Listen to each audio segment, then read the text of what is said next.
Okay, start. Okay, let's start this workshop. Selamat pagi and welcome back to the SDGs workshop. Okay, the first presenter is a USH's group, and the title of their talk is Revitalizing Traditional Heritage, the Role of Jamu in Biodiversity and Modern. So if we are ready, please start. Okay, I would like to say to my honorable professors, Professor To Sensei and Pipin Sensei, and also Fujiwara Sensei. They are my supervisor when I was PhD student in Unsika. And today, let me introduce our team. We are from Taskungartono, located in Central Java, and we will present about traditional medicine from herbs, which will be led by Mr. Ta. Mr. Ta, time is yours.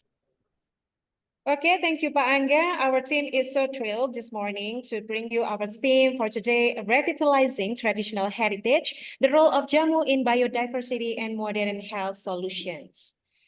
And here is our team coming from multidisciplinary study programs. Joining me today are Briva and Lukman from Computer Science, Bella and Friska from Nutrition, and Kevin and Marco from Digital Business.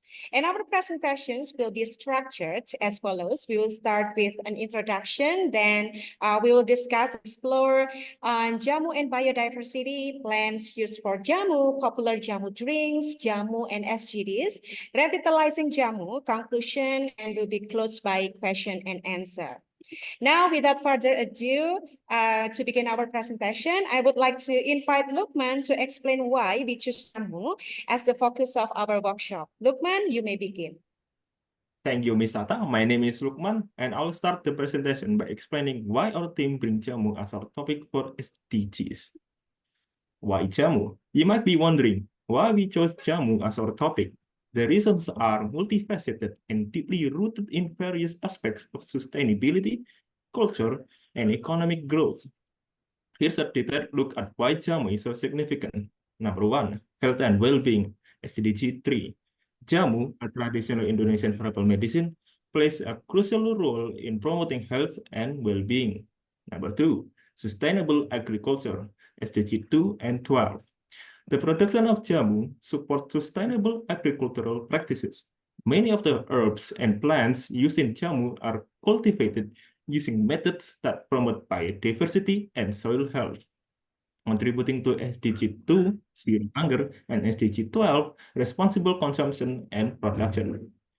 Number 3, cultural heritage and education, SDG 4 and 11. Jamu is an integral part of Indonesian cultural heritage. It embodies traditional knowledge passed down through generations. Number 4, economic growth and employment, SDG 8. The jamu industry provides significant economic benefits, including job creation and economic growth. And the last one, which is pride of Sukarjo Regency. Jamu is a source of pride for Sukarjo Regency. It represents the region's rich cultural heritage and commitment to sustainable practices. And then we come to the next slide, which is Sukarjo, our hometown. After understanding why Jamu has become our topic, it's important to highlight why Jamu is a source of pride for Sukarjo Regency. It's because Sukarjo are the city of herbal medicine in Indonesia. Sukarjo is also known as the pioneer of Jamu Gendong, a traditional way of selling jamu where vendors carry the herbal drinks in baskets or containers on their backs. This method not only preserves the cultural heritage, but also makes jamu accessible to a wider audience. This is the iconic Sukarjo statue, a symbol of pride for our hometown. The statue stands as a testament to our rich cultural heritage and community spirit. It represents the unity and resilience of the people of Sukarjo, making it a beloved landmark for both locals and visitors alike. The statue not only enhances the beauty of our town, but also serves as a reminder of our shared history and values. And then we come to the next slide. We have to understanding our place, our jamu. We need to understand what is jamu. Jamu is a herbal drink from Indonesia as a health drink, preventing and curing various diseases. Jamu is made from herbal plants blended into health drinks. It is also known for number 1, promoting health. Jamu is widely used as a health drink to prevent and cure various diseases. Natural ingredients made from a blend of herbal plants. Jamu harnesses the natural healing properties of these ingredients to create effective health drinks. This rich tradition of using herbal plants for health and wellness is a testament to Indonesia's deep-rooted knowledge of natural medicine. And then after the next slide. After reading all of that, we need to know the history of Jamu. Jamu, Indonesia's traditional herbal medicine, boasts a history that spans over a millennium. Its origins trace back to the royal courts of the Mataram Kingdom, which flourished between the 8th and 10th centuries in Central Java. Initially, these herbal concoctions were meticulously crafted by skilled herbalists, known as Acharaki, exclusively for the royal family. Over the time, the knowledge and practice of Jamu extended beyond the palace walls. As these remedies proved their efficacy, they gradually permeated the broader population, becoming an integral part of Indonesian culture and daily life. After the next slide, which is the pictures. As you can see from the previous slide that mentioned Jamu Gendong, these are the people who carry jamu on their backs, making it available to a wider population. Jamu, the Indonesian traditional herbal medicine, is not only a testament to the country's rich cultural heritage, but also a vital part of many Indonesians' daily lives. These vendors plays a crucial role in making jamu accessible to the broader populations, and for many, it has become their primary source of income.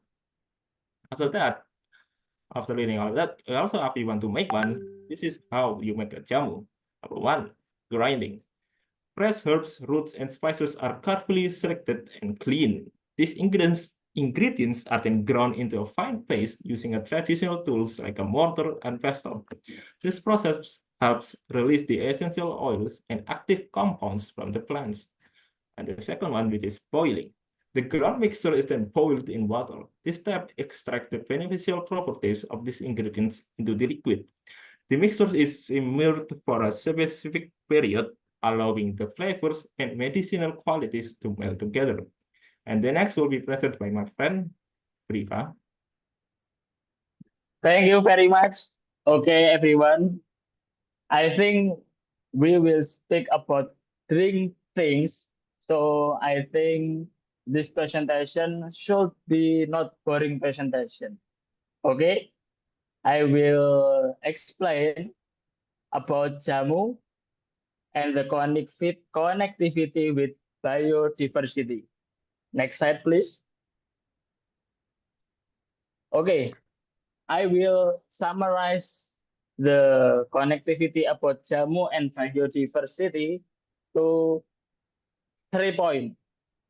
First thing, jamu is connected to biodiversity because the conservation of plant species. Jamu use a variety of native plants, helping preserve local species and traditional knowledge. Sustainable harvesting practice ensure the long-term availability of these plants. And the second point, promotion of sustainable agriculture. The demand for jamu ingredients from a sustainable farming, supporting small-scale farmers and protecting ecosystems through organic practices. And lastly, cultural and environmental synergy. Jamu fosters a balance with nature. By valuing and utilizing a wide range of plant species, jamu contributes to the preservation of Indonesian vast biodiversity. And I usually drink jamu as well. It's beras kencur jamu. Beras kencur jamu is have beneficial to improving our stamina. Why I drink this? Because I have super busy activity. I have to go to class and I have to jogging every day. Okay, I think enough. And what the detail about this ingredient and this beneficial will be explained by Bella. Thank you very much. Okay, well, thank you, Briva. I'm Bella, and I would like to show you all the planes usually made for making Indonesian jamu. We have classified them based on their healing or medical purpose. First, we have anti-inflammatory, pain and relief. We have turmeric or kunyit, ginger or jahe, Javanese turmeric or temulawak. Temulawak and kunyit have a similar, but the Javanese turmeric is more potent than kunyit. And then we have Kasumber ginger or bagel. And the last one we have Galagal or lengkuas. Second, we have immune system enhancement.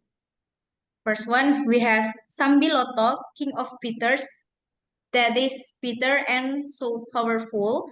And then we have Stonebreaker or Peniran, black cumin or Jintan Hitam. And I'm sorry for saying this, but the real name is bastard cheddar or Jati Belanda. And the last one we have long jack or pasak bumi. Move to the next slide. We have digestive health. First of all, we have tamarin or asam Jawa, and then we have Balinese long pepper or cabe puyang, laser galagal, kencur, bitter ginger or lempuyang, Jamaica cherry or kersen, and then we have guava leaf or daun jambu. Usually people just eat the guava, but in Indonesia or Java, we use the guava leaf for making jamu. And then we have lemongrass or serai, and then we have mangosteen peel, kulit manggis, and we have fragrant pandan or pandan wangi that can make your food is fragrant. The last one we have fennel seed or biji adas. To detoxification and body refreshment, we have betel leaf or daun sirih, head leaf moonseed, brotawali. For me, the brotawali is the most bitter jamu I've never tried in my life because they have a really bitter taste and so powerful. And then we have good God's crown or mahkota dewa, blackface general or keji beling, and then we have wood rose or bindara upas. For antioxidant and anti-aging, we have long longevity spinach or daun dewa, butterfly tea, bunga telang. If you want to consume butterfly pea or bunga telang, you can sun dry the flowers and then brew it like a tea and just drink it. They have actually have something a little bit bitter taste, but that's okay to consume. Just like tea, but they have a purple colors. And then we have tiny turmeric or temu giring, red gotu kola or pegagan merah. The last one we have orange jasmine or kemuning. For antibacterial and antiseptic, we have the most popular one, cengkeh or clove, Indian marshmallow, beluntas, and then cubeb or kemukus, and then we have Indian snake carrot or ule panda, and the last one we have daun sirih or betel leaf. For reproductive health, we have purwoceng or Javanese ginseng, tongjack or pasak bumi, round-rooted galakal or kunci pepat, oak gall or manjakani, and the last one is mengkudu. Among these five, the three of them, Purwapasa, Purwoceng, and then Pasak Bumi or Longjack, and Mengkudu are the popular for men's fertility. And Pasak Bumi is the star for men's stamina. And then for the next slide will be presented by Frista Octavian. Okay, thank you, Bella. Hello, I'm Friska. I'll be continuing with plans for boosting cardiovascular and circulatory health. First, we have keningar or silang cinnamon, and then kapulaga or cardamom, and then akar wangi or vetiver. So vetiver is very special plant because vetiver is commonly used in traditional herbal medicine, offers various health benefits. It has natural calming and anti-inflammatory properties, and making it effective for relieving stress, anxiety, and insomnia. Additionally, vetiver antiseptic qualities aid in skin health and wound healing, while its diuretic effects can support kidney function and detoxification. Next, please. And then plan for mental health and relaxation. There are serai or lemongrass, and then akar wangi or vetiver, kenanga or yang, and then akar valerian or valerian root. Valerian root is very special plant too because it effectively reduces anxiety and stress due to its calming effects on the nervous system. Additionally, valerian root can aid in alleviating digestive discomfort and muscle tension, making it a valuable component in natural health remedies. Next, Miss. Okay, the next is plant for bone and joint health. There are kunyit or turmeric, and then temu hitam or black turmeric, red ginger, cat whiskers, and also castor leaf. Next, please. Okay, now we come for to the some of the most popular jamu drinks. Okay, in Indonesia, there are numerous types of jamu, but some stand out as particularly popular. This is well-known remedies are celebrated for their effectiveness and long-standing cultural significance in promoting health and wellness. So there are jamu kunyit asam. It's from turmeric and tamarind. It's for health benefits. And then jamu beras kencur. It's from lesser galangal and rice. It's for stamina, digestion, and anti-inflammatory. And then jamu kunci sirih or betel leaves. It's from betel leaves. It's for oral hygiene and women health. And then jamu temulawak is or Javanese turmeric is for detoxification. And then jamu uyuk-uyuk, it's for breast milk production and body odor. So jamu uyuk-uyuk is very special type of jamu because it advantages of breastfeeding mothers, and it helps boost milk production and alleviate digestive issues. It's calming, also support overall relaxation and recovery during the postpartum period. And then we have jamu pegalinu. It's from turmeric, temulawak, and ginger. It's for relieving muscle and joint pain. And then we have jamu cabe puyang or Balinese long pepper. It's for stamina and health. And also we have jamu pahitan. It's from brotowali or sambiloto. So pahitan is mean bitter in English. It's for itchy skin, diabetes risks, and muscle soreness. And then jamu kudu laos is for galangal, and mengkudu, it's for brain health, preventing cancer, male fertility, and antimicrobial.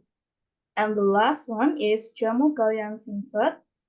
So Jamu Kalian Singset is very special type of jamu too because Kalian Singset, a traditional herbal remedy, is prized for its benefit in promoting digestive health and reducing bloating. It is known for its detoxifying properties, which help cleanse the body and support metabolic function. Additionally, Kalian Singset is valued for its potential to improve overall fertility and enhance the body natural resilience. Next, please.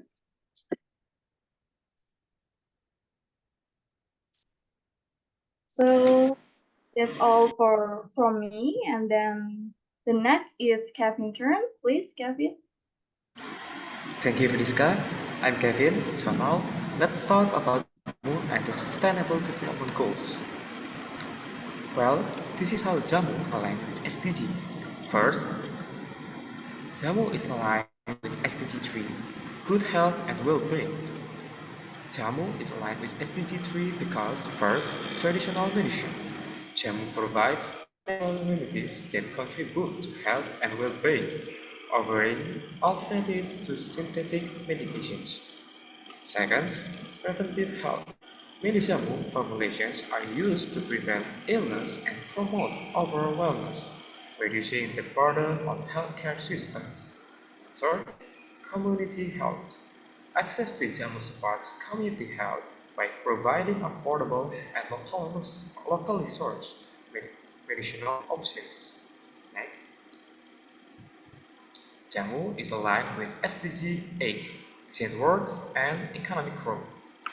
Jamu aligned with SDG 3, SDG 8 because, first, job creation. Jamu production supports local economies by creating jobs in farming, harvesting, processing, and distribution of medicinal plants. Second, empowering small businesses. Many jamu producers are small or family-run businesses that contribute to local economic growth and resilience. Third, fair trade practices.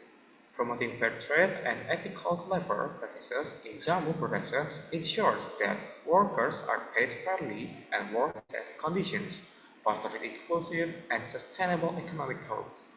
Next, jamu is aligned with SDG 12, responsible consumption and productions. Jamu is aligned with SDG 12 because, first, sustainable harvesting. Ethical harvest practices in jamu production help ensure that plant resources are used responsibly and sustainably. Second, organic farming. The use of organic farming methods for growing medicinal plants reduces environmental impact and promotes sustainable agricultural practices. And third, eco-friendly packaging. Adoption of biodegradable or recyclable packaging materials aligns with the goal of reducing waste and promoting circular economic principles. Next. And the last, jamu is aligned with SDG 15, Life on Land. Jamu is aligned with SDG 15 because, first, biodiversity conversations.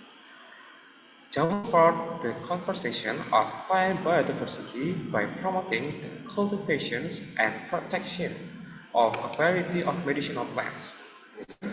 Habitat protections. Efforts to protect natural habitats where medicinal plants grow contribute to the preservation of ecosystems and species. And the last, reforestation projects.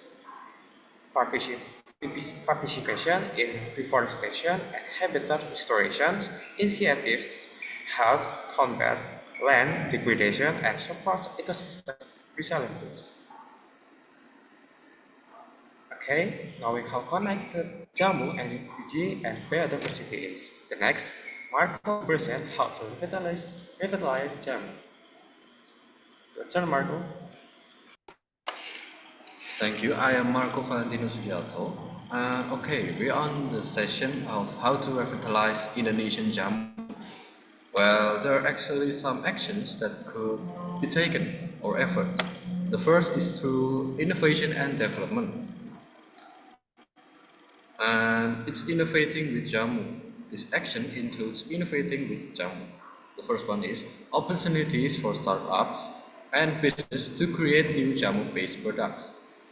Combining traditional Jamu formulas with modern technology to develop new health products appealing to global markets, supplements, drinks, skincare products, and more. Encouraging entrepreneurs to explore innovative ways to package and market Jamu, making it more accessible and attractive to a wider audience. And this is a simple explanation of Jamu innovation. In Indonesia, Jamu innovation has been throughout the roof because younger generation have taken control of the Jamu, and this is really good for Indonesia. And two, the action includes engaging the younger generation. The younger generation have been crucial role in preserving and promoting Jamu. Youth involvement in production, research, and marketing to revitalize the tradition. Young entrepreneurs launching Jamu cafes, blending tradition with modern trends, and offering a contemporary space to enjoy Jamu while learning about its benefits. Workshops, social media campaigns, and educational programs engaging and encouraging young people to innovate and ensure Jamu's relevance in the modern era. These are several examples of Jamu cafes that in Indonesia. Jamu cafes are innovative and it can be found in Indonesia, Sukoharjo, Yogyakarta, and Bandung. Being together. Of course, collaboration is needed to revitalize the Jamu. Collaboration between governments, NGOs, and communities supporting Jamu and biodiversity. Joint efforts focusing on sustainable harvesting practices, protecting plant species, and ensuring fair trade for Jamu producers.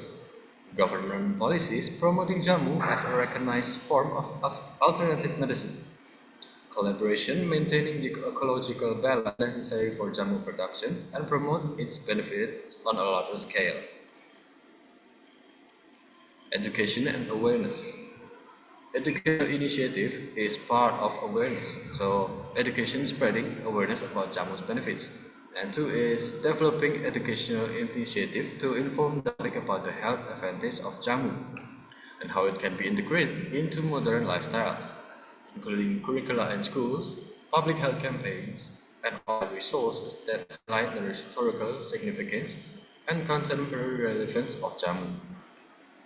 Educating the public, especially the younger generation, to ensure that Jamu remains an integral part of the health landscape. And yes, those are the efforts or actions that we could for reviving Jamu or revitalizing Jamu, especially our young and next generation. Thank you. Okay, thank you everyone. So I will take the conclusion from our presentation. Jamu Okay. as a herbal drink. Jamu as a herbal drink that 100% made by the first plant on Indonesia, which is containing various of beneficial effect also, is highly relevant for the SDGs Forum on Biodiversity, as it supports the conservation of medicinal plants and sustainable resource management while offering modern health benefits. By promoting Jamu, we preserve cultural heritage, foster education, and create economic opportunities, highlighting the connection between environmental sustainability, cultural preservation, and public health. So, if Akatsuki-san or anyone else here have planned to visit Indonesia, specifically on Sukoharjo, or maybe I that come to Japan, don't forget to take a cup of jamu. Thank you. Okay, thank you I very think- much, Yes. USH Group. So now the paper is open for discussion. Are there any question or comment? Okay, I have a question. So in the last part of your talk, there is a description about the combination of traditional jamu and new technology. But yesterday, in the presentation of Undip group, they mentioned that the possibility to use seaweed as medicine. In addition to seaweed, there's a wide diversity of plants in Indonesia, and many of the plants has not been examined as medicine. So my question is, are there any activity to develop new formula of jamu by examining the plants which are not used in the current jamu? Okay, thank you, Professor, for the question. Related to the questions previously asked for Undip's team in the previous day about the combination of a seaweed with jamu. Actually, there is a variation which is bulung from Bali. It is a combination of, it's actually like salad, using like seaweed and then like being added with other ingredients like coconut and fresh ingredients. It looks like a salad, but actually it can be taken as jamu. Okay, thank you very much. Okay. Okay, Yes, are there- Mr. Surya. Mhm. Yeah, there's Surya Aditya. Will I have some question about jamu. The first question is the appropriate for drinking jamu, because in 2023 there is a case of an infant who died after drinking jamu. And the second question is, how can we determine which jamu can be mixed with other? Because in jamu gendong, it's very common to mix it other jamu sachet. In my place, they can mix 4 sachet to become 1 jamu. I think it's not good for health because too many jamu can be make too much adrenaline. I Thank think you for the that's- question. Thank you. Okay. Well, I try to answer, because some jamu maybe they mix with medicine to get the instant effect to the consumer. But yes, of course, it's very dangerous because they don't use precise how to say volume or gram of medicine that mixed with the jamu. That's why in our location, as Sukarjo, is traditional, really traditional jamu they can make and sell because we are famous and massive in here as a traditional drink of jamu. Maybe something like that.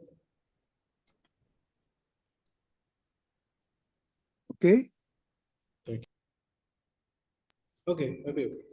Okay, so are there any question or Oh, comment? okay, from my side.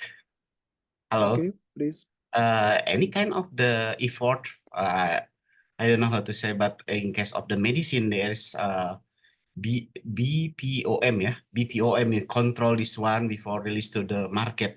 How about jamu in this case? Because yeah, if it is free, something like that, so I think we are worried. So the consumer will be the victim in this case. So therefore, how to blame, how to what is it, to say that it is dangerous or compensation of this one. So Okay. what kind of the responsibility for the For jamu is different certification.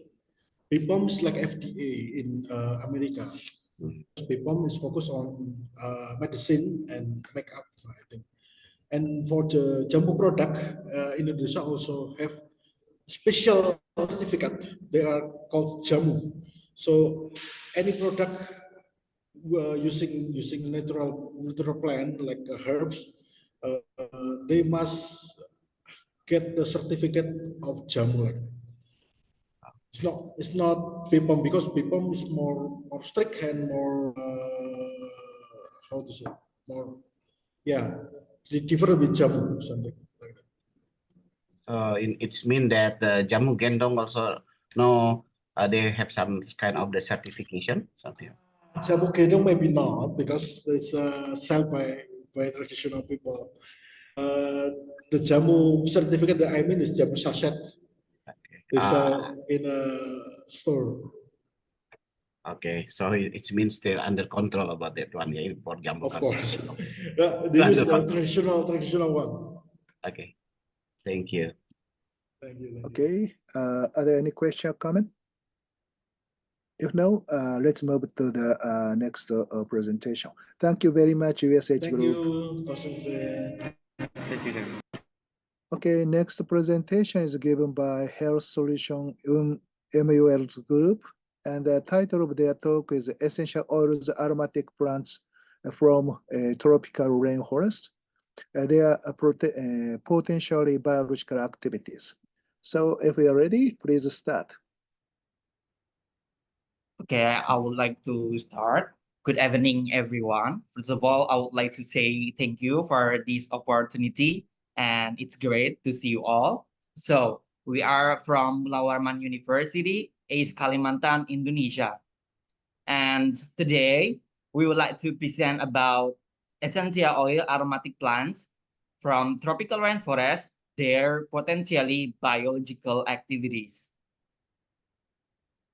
And before that, I would like to introduce our team, also member in Laboratory of Chemistry Forest Product and Renewable Energy.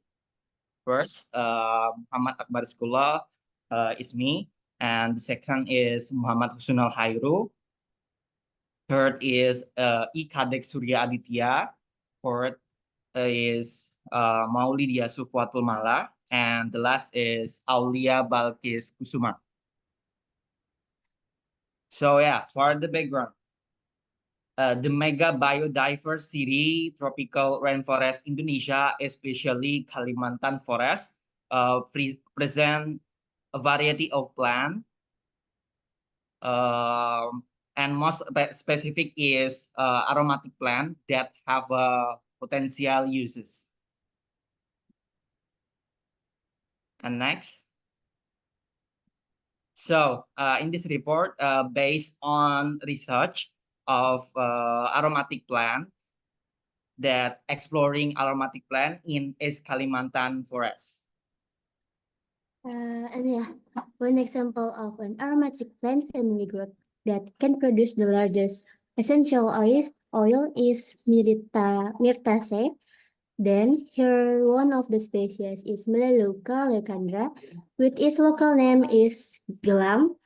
In Indonesia, to call it also with kajuput oil, has a percentage of antioxidant activity and has an antibacterial percentage. And with the percentage, the oil from this plant is proven to have potential and can be developed into their derived products, as you can see on the screen. And next. Then still the same family as before, namely Myrtaceae, with Eucalyptus pelita species. In this research, the data show that this oil can prevent the growth of bacteria that cause dental caries. Therefore, it can potentially be developed in toothpaste products and help products relate to teeth and mouth. And next slide. The next is the second largest family of aromatic oil product plants. It's Lauraceae. And in this research, the species name is Witsia elliptica and the local name is Ayau. This Witsia elliptica was obtained at KHDTK Unmul, Universitas Mulawarman, and in this research, the data shows that the oil can prevent the growth of bacteria that cause dental caries. It seems with Eucalyptus pelita species. Therefore, it can be potentially be developed in toothpaste product and health products related to teeth and mouth. And the next slide. Next, we have Lixia anglata from the Lauraceae family. And in Indonesia, this plant is locally known as kalam-kala. As you can see the essential oil on the screen from the research that have been done by Kuspradini, it has the yield of 0.4 to 0.7%. And the major chemical compound of this essential oil is alpha-pelendrine. And this essential oil has a good antimicrobial activity and also toxicity activity. And as you can see from the screen, it has a good antimicrobial activity against the Streptococcus sobrinus, which is the bacteria that infects the human dental caries. Next, we have Cinnamomum camphora, which can be also found in Japan as well. The major chemical compound of this essential oil is camphor. And according to the research, Cinnamomum camphora has a good antibacterial activity against the Streptococcus mutans bacteria, which is can cause the fever to humans. And then from the same family, we have Actinodapni glomerata, and it is known locally as the name Huru Dapung and also Medang Serai. And the main chemical compound of the essential oil is spatuniol, and the essential oil of this plant has a low yield, which is only about 0.2%. However, it has a great bioactivity in antimicrobial activity, as you can see on the screen. It is even at certain concentration, it surpassed the positive control of the bacteria and fungi, positive control. And from the data, it is best against the Candida albicans fungi and also the Streptococcus mutans bacteria. Then the next plant is from the Dipterocarpaceae family is commonly found in Borneo, making up to 6% of the total tree species population in Indonesia. The tree I will discuss is Dryobalanops lanceolata from genus Dryobalanops, commonly known as kapur paji. This plant has an oil yield from 0.1 to 0.3%. According to the research, Dryobalanops lanceolata show a high antibacterial activity, especially against Pyrus, with a score of 2.85, very high compared to the other sample. Next, Ansaru and Sindu. This tree also has a pungent smell, similar to onion or garlic. This plant has oil yield starting from to 0.4%. According to the research, it has been shown that the species has an antioxidant potential of 715.97 microgram per milliliters. Also, in the other research, Scadolcarpiosis has very high antifungal activity, especially against Candida albicans. And then the conclusion of our presentation, essential oil derived from various aromatic plants of the tropical rainforest possess a significant potential for development in the field of pharmaceutical, health, and cosmetic, supported by the data that have been obtained. Thank you for your attention, and I hope this presentation has provided a valuable insight into the conserving all these remarkable species. And you have a question, please. Next. Thank you. Okay, thank you very much, UNML's group, for your interesting talk. So now the paper is open for discussion. Are there any question or comment? Okay, I have a simple question. So in the case of jamu, we can take the jamu by drinking, but in the case of the essential oil, how to use the oil? So paint it on the skin or inhaling the vapor oil, or I'd like to know how to use the oil. Okay, well, thank you for the question. For the essential oil, as the aromatherapy, we can use for inhalation, like that, and for the relaxation and calming for your body or something like that. Okay, thank you very much. So the another question is how much the plants is overlapped with the jamu. So the some plants used to extract the essential oils may be used for the ingredients of the jamu. Are there Sorry, Sensei, I can okay, repeat okay. again. Okay. Yeah, I repeat. So the so some plants which is used to extract essential oils may be used as a ingredients of jamu. So the my question is how much the plants is for the essential oils are overlapped with the jamu plants. So no overlap. Yeah, if you don't have any information, it is okay. Please. Some of herbs in jamu also that can be produced essential oil. Mhm. And So the if you have the 100 plants for the essential oil, for example, 80% of the such plants are also used for the jamu. I'd like to know such a quantitative information. But if you don't have such information, it is okay. Yeah, okay. So, are there any question or comment? Sensei, Please. can I help my brother to answer that question? Mhm.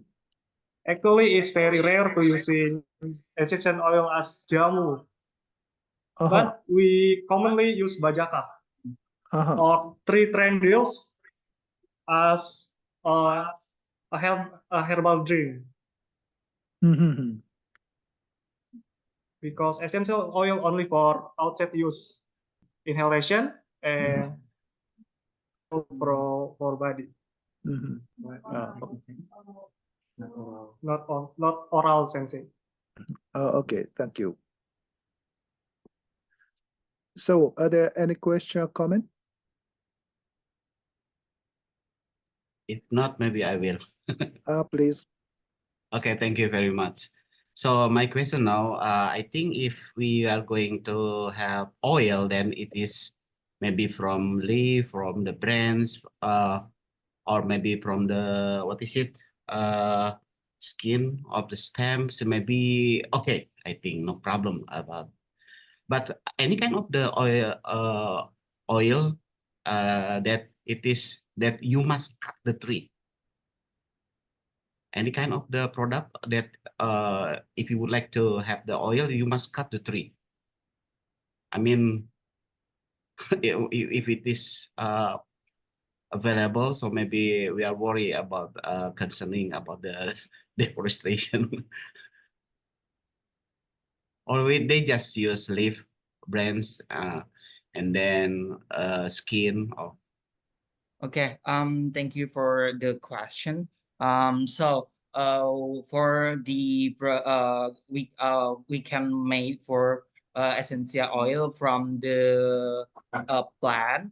We are focused on non-timber forest product, and we are not always cut the trees, but we can also we can use for the leaf, only harvest for leaf for, and then we will to make for extraction for the for that can be produced essential oil.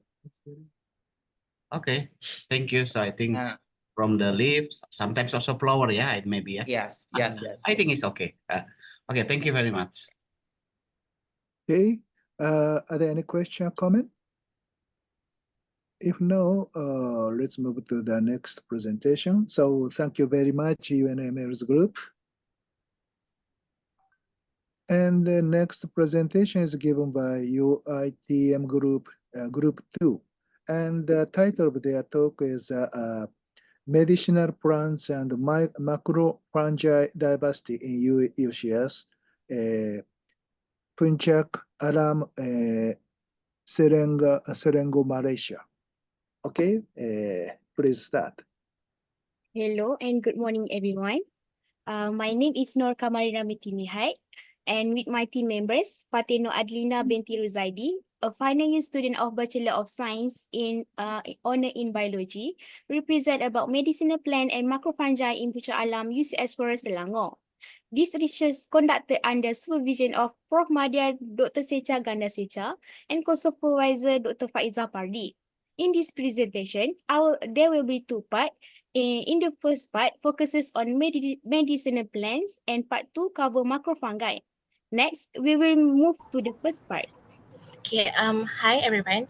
My name is Fatin Nur Adlina binti Razaidi. Today, I'm very excited to present my research titled as The Uniqueness and Diversity of Plant Used as Medicine in Puncak Alam UCS Forest Selangor. This is overview of part 1 and part 2, which include introduction, problem statement, objective, methodology, result, and conclusion. So now, let's begin with the background of the study. Throughout history, humans have turned to nature to find remedies for their ailments, relying on instinct and experience to guide their use of medicinal plants. Initially, the use of therapeutic plants was purely empirical, with little understanding of the underlying causes of disease or the specific properties of the plants themselves. Over time, the knowledge of medicinal plants expanded and became more structured, evolving into a body of empirical and explanatory facts. Ancient cultures developed a corpus therapeuticum using herbal remedies to treat various illnesses. This traditional wisdom has been validated by numerous studies, leading to development of modern medications derived from plants. Next, let's move on to the problem statement. Identifying rare medicine plants is challenging due to difficulty in distinguishing their leaf morphology and species from other plants. The absence of official acknowledgement and record keeping for traditional knowledge increase the difficulty of identifying medicinal herbs apart from other plants. With few written records or scientific evidence, many important insights about the usage of medicinal plants are passed down orally. Now, I will outline the objective of this study. First, to identify species of plants that can be used as medicine that are commonly found in the Puncak Alam UCS Forest Selangor. Second, to investigate and evaluate existing smartphone applications and AI-based image recognition technologies for their effectiveness in existing non-experts in identifying medicinal plants. Let's discuss the methodology used in this study. The methodology comprised of the study area, transit walk, and the identification of medicinal plants. This study was conducted in Puncak Alam UCS Forest Selangor, which surround the university, is an area of nature that has been protected from campus development. This area is part of a fragmented tropical rainforest that still support a diverse ecology and is home to various plant species.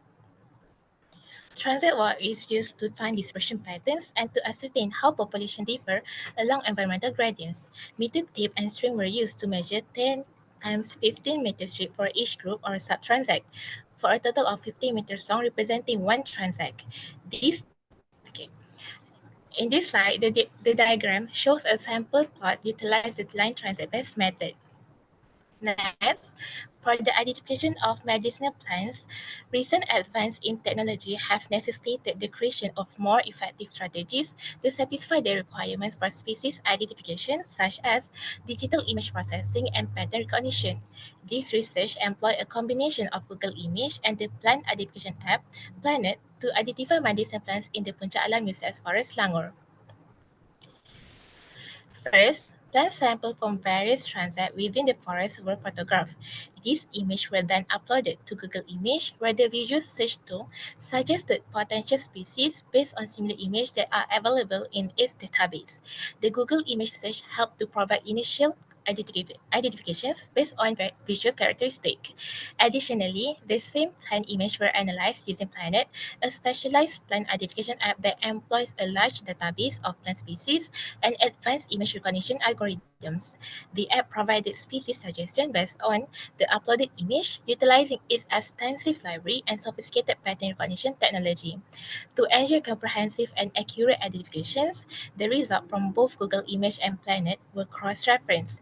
Each suggested identification was then verified by comparing it with descriptions and image in botanical reference books and also through consultation with botanists and professors that specialize in plant physiology. This dual approach of utilizing both a general visual search engine and a specialized plant identification app allow for a true and robust identification process, leveraging the strengths of both technologies.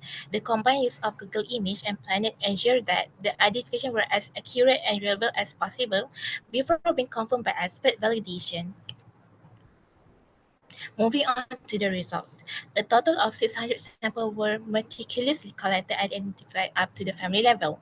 Among the 600 samples collected, 16 species were identified.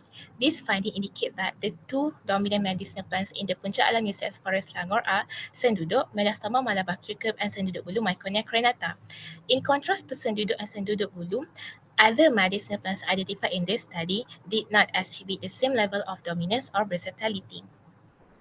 Finding of this study Senduduk, Melastoma malabatricum, and Senduduk bulu Myconia crenata, a remarkable plants known for their unique trees and extensive medicinal properties. One of the most fascinating uses of both Senduduk is its potential as a natural soap. When the leaves are rubbed with water, they produce a foam, making it an effective cleanser. This practical use highlight the plant versatility in everyday applications. In traditional medicine, senduduk leaf have been employed as a treatment for wounds. Indigenous communities have long used leaf to promote wound healing, a practice supported by scientific research. According to Dianita et al. 2011, senduduk is effective in stopping bleeding, treating venom fever, and combating various bacterial infections. These medicinal properties make it a valuable resource for treating common ailments and injuries. Moreover, senduduk shares similar wound healing properties with senduduk bulu Myconia crenata. Studies have shown that consuming the leaf and shoots of senduduk can help to treat diarrhea, and in Malaysia, a paste made from the leaf and roots of the senduduk plant is applied to prevent smallpox scars, demonstrating its efficacy in skincare and dermatological treatments. Additionally, a decoction of the roots is used to teach, soften pain, and alleviate flatulence, showcasing the plant's broad medicinal applications. Let's move on to the data analysis. In this study, I used China Winner Diversity Index, Evenness Index, Simpson Diversity Index, and Fernandez Biodiversity Scale to analyze the data.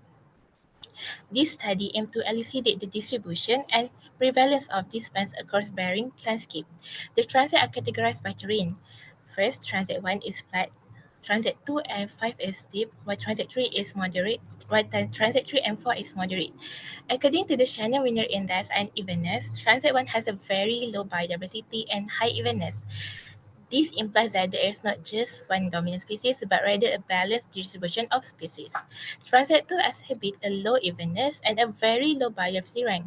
This suggests that one species is dominant in this area. The existence of a few dominating species and a few rare ones is highlighted by transect 3, relatively show a low biodiversity rank and moderate evenness. Transect 4 exhibit a very high evenness and a very low biodiversity rank. Because transect 4 has a maximum evenness, it indicates that the distribution of all the species is nearly equal. Finally, transect 5 exhibit a moderate evenness and a very low biodiversity rank. This suggests a combination of common and uncommon species, offering a varied group of species to assess the precision and potency of identification system. These diversity indices and the meanings they hold for every transect are essential to comprehending the number and distribution of species. In conclusion, this study examined medicinal plant variety in Puncak Alam UCS Forest Selangor using plant identification apps and Google Image. The abundance of these species highlights their ecological and medicinal properties. This study is the first forest survey and provide crucial baseline data, and it also verifies AI and smartphone plant identification apps. Finally, here are some recommendations based on study. First, to enhance image quality and data for better identification accuracy. Second, to foster collaborations between technologists and botanists. Now, let's move on to the next part 2, where it will be presented by Nur Kamarina. Okay, so I will explain for the part 2, which is the classification and importance of macrofungal species in UCS Forest UiTM Puncak Alam Selangor. So, for the background of the study, macrofungi are a diverse group of fungi that can be found globally in our environment, especially in Malaysia, because of the richness of tropical rainforests. Macrofungi are known for producing large, visible fruiting bodies that can be easily seen by the naked eyes without the use of microscopes such as mushroom and bracket fungi. Approximately 2.5 million species of fungi are known to exist worldwide, solidifying their rank as the second largest eukaryotic kingdom after animal. There is significant amount of fungi diversity in Malaysia, such as 1,473 basidiomycetes, 894 anamorphic fungi, and 594 ascomycetes that have been documented. Therefore, fungi play vital roles in various ecosystems and have significant ecological. Okay, problem statement. Malaysia has tropical rainforest, which regarded one of the oldest and have greater remarkable diversity of species, especially in macrofungi species. However, there is lack of research and information about macrofungi species compared to the other kingdom like plant and animal. Therefore, no further study that has been made in the research area, which is UCS forest. The objective of the research is to discover a variety of macrofungi species that can be found in UCS forest UiTM Puncak Alam.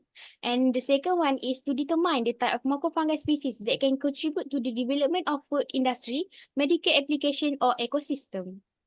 The methodology that I use is transit-based method that to identify and examine the varying population of fungi species along environmental gradient. Each transit contains 3 sub-transits of 10 multiplied 50 meter each, where 3 observations were obtained. The sum of the length of one transit is 50 meter, and the total area for 5 transits was 250 meter. Then the macrofungi specimen found were observed and documented by photograph. Next. This is the diagram of sampling plot using transit line-based method. And then next. For the classification and identification of macrofungi species, so the macrofungi species that have been documented will be identified into their family and species based on their morphology and with the help of Google Lens, picture mushroom application, and the mycologies. So mycologies will be referred as a guidance to know about the morphology of the macrofungi and thus confirming their species. Next. So this is data analysis that I use using Channel Winner Diversity Index, Eveness Index, and Simpson Diversity Index. Next, move to the overall result. So a total of 472 macrofungi specimens belonging to 16 different species have been discovered and identified in 5 transits within the phylum Basidiomycetes. These specimens belong to the order of Polyporals, Ursulales, Agaricales, and Volatiles. So these macrofungi comprise from 10 different families, which can be seen in the slides. So thus the dominant family found in the study area is belong to the Polyporiaceae, which has 6 species. Next. So there are 16 macrofungi species found in this study, which are Emerderma rugosum, Emerderma root, Microporus xanthopus, Sterium fasciatum, Tramites versicolor, Pleurotus ostriatus, Ganoderma aplanatum, Hexagonia tenuis, Colibia cirrhata, Rhodophyllum cajoneri, Clytopilus prunulus, Leucocoprinus fragilissimos, Xanthoconium affine, Russula heterophylla, Marshmallows candidus, and Tramites betulina. Based on the charter part, the distribution of Tramites versicolor is the highest among the other species, which is 38.35%. Next. So for the result in discussion, there were 5 transits observed that across variable landscape there are flat, steep, and moderate. Based on the result on table 2.1, in transit 2, Channel Winner Index value is low, but the highest compared to the other transit, which is 1.32, and also has high evenness compared to the other, which is 0.74. However, the Simpson Index in transit 2 has the lowest value, 0.29 compared to the other transit, which further from scale 1, that indicates that there are more diverse and greatest variety of species with less dominant species. So, according to Herman et al., if every species exceeds in the same quantities, then a community is absolutely even, while if certain species dominate its overall distribution, then the community is uneven. Next. So, the number of macrofungi species found differs primarily relating to the environmental factor at each transit. Transect 2 is the most abundant species with 191 individuals of macrofungi from different species were found. This is because decaying wood was discovered, which is a favorable habitat for fungi to grow as well as to be supported by the appropriate temperature and humidity where the light intensity surpasses the intensity optimum. Stone et al. 2004 believed that this condition is a rather good environment for the development of fungi. However, Transect 1 had minimum species found, which is 62 individuals from 3 different species, which were Amorgama rugosum, Amorgama root, and Microporous xanthopus.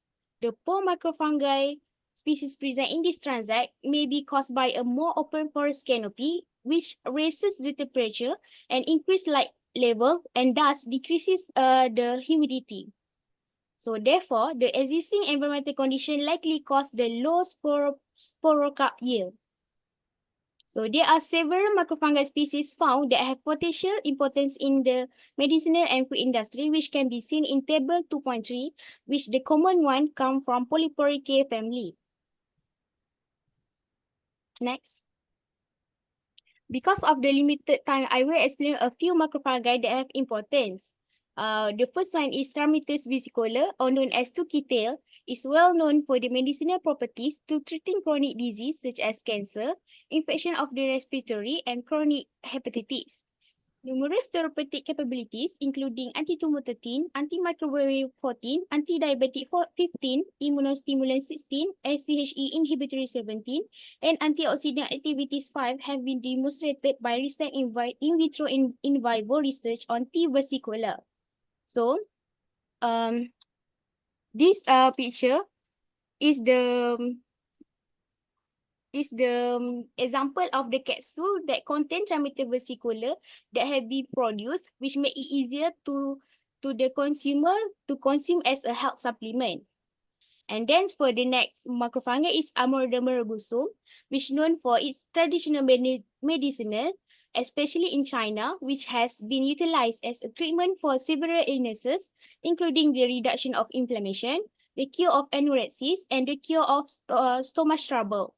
However, recent study has shown that its water extract can exhibit significant cardioprotective effect against dog-induced cardiotoxicity.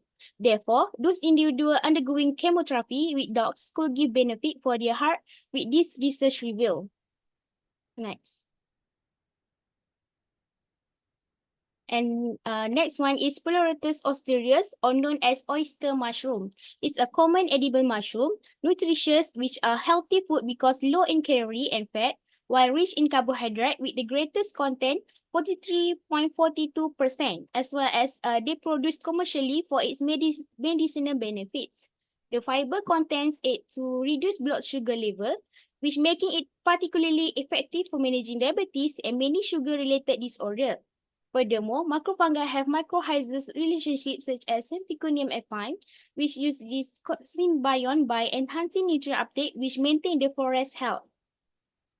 Macrofungi is important in ecosystem, especially help plant development and maintain biodiversity by decomposing organic debris, recycling nutrients, and improve soil health. Next. In conclusion, a variety of macrofungi species from different families as well as the abundance and importance was successfully discovered, which is from 16 different species in the study area, which is UCS Forest Selangor. The diversity of macrofungi species observed in the study area indicates of a strong and resilient ecosystem. Furthermore, the identification and documentation of these species can provide important baseline data, especially for the future ecological and conservation efforts. Next.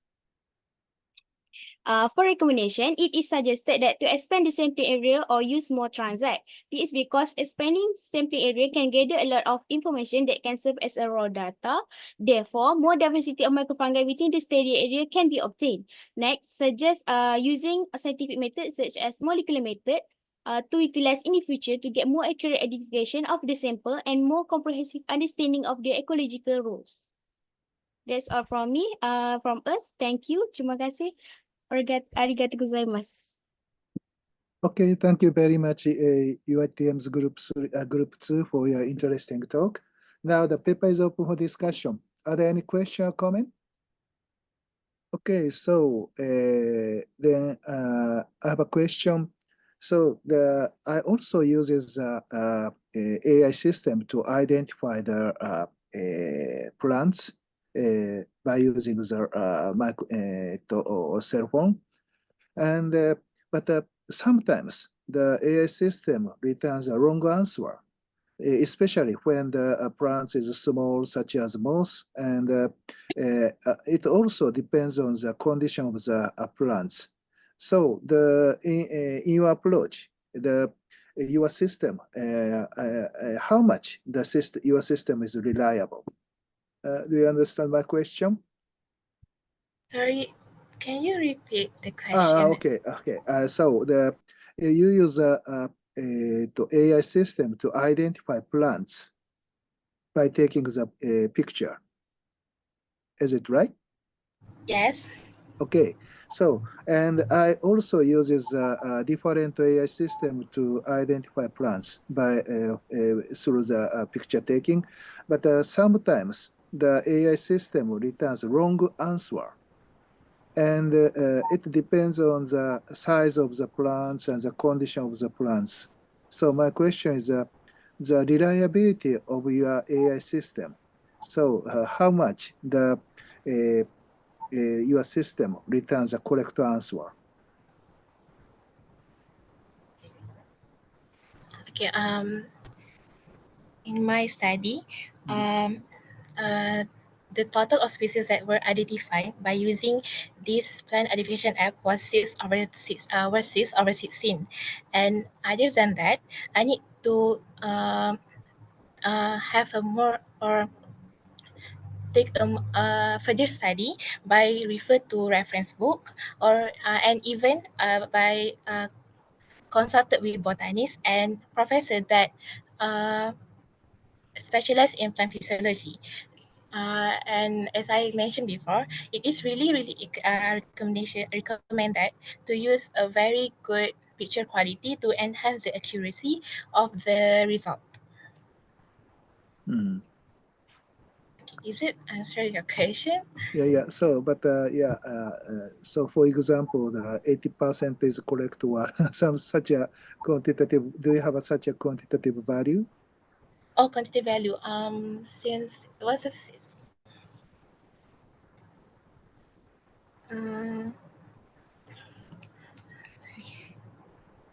Yeah, just the impression is okay. So um 70% is correct or something like that. okay.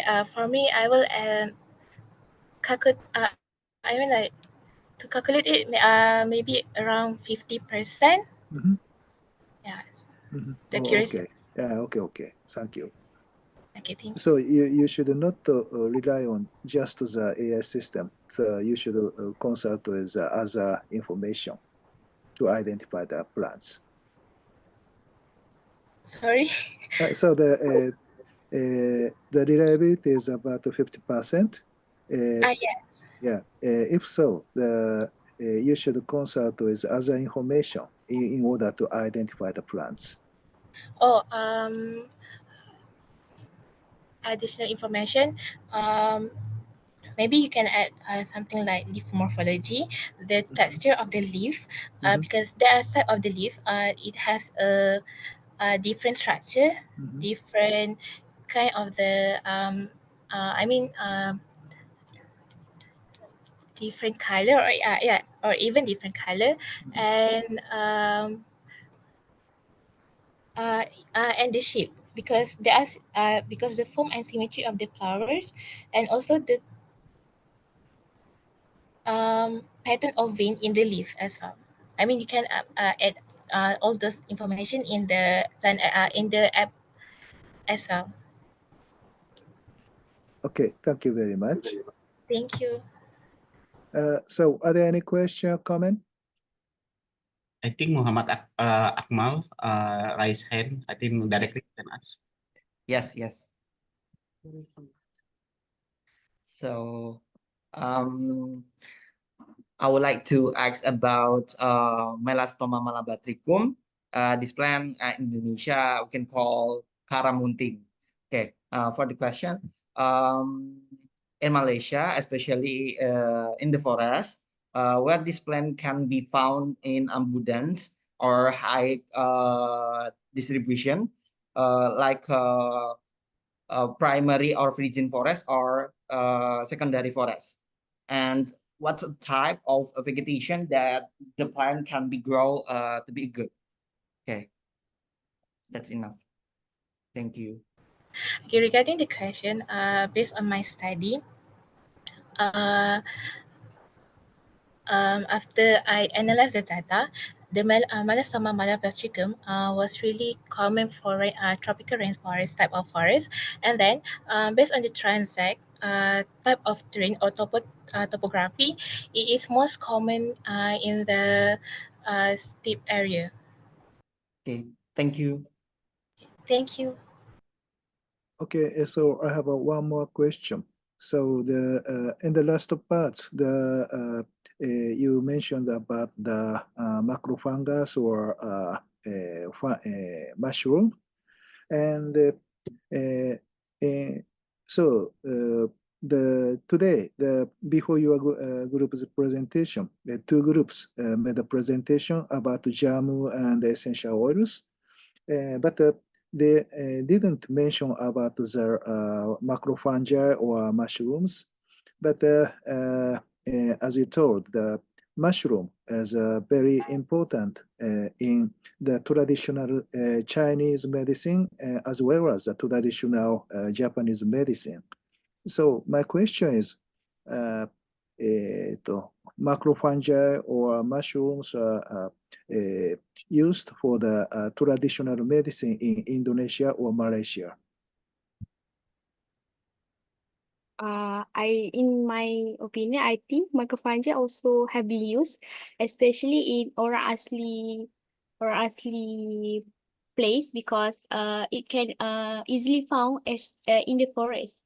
So orang asli in my literature review, I found that orang asli has used this some macrofungi that I found in their traditional medicinal. Okay, thank you very much. Okay, thank you. One question from Aulia. Please. I would like to know, is there a possibility of Google Lens not able to accurately identify a certain plant? And do you cross-check the data that you identify on Google Lens with some specific books like Malaysian plant taxonomy or similar data? Thank you. Okay, thank you for the question. Regarding the question, I would like, okay, to be honest, yes, there is some inaccuracy. In to identify the plants, especially is because there's type of leaf that have a similar morphology. For example, senduduk, Melastoma malabastricum and senduduk belung, if you just look at that, it's kind of like similar, but it has a different, if you properly look at it and observe it, it has a bit different, which is their vein in the leaf. And then regarding the books, yes, I used the books that was recommended by a professor that is where he's the one who produced the book. The title of the book is Flora and Fauna in Tropical Rainforest in Malaysia. Okay, that's all from me.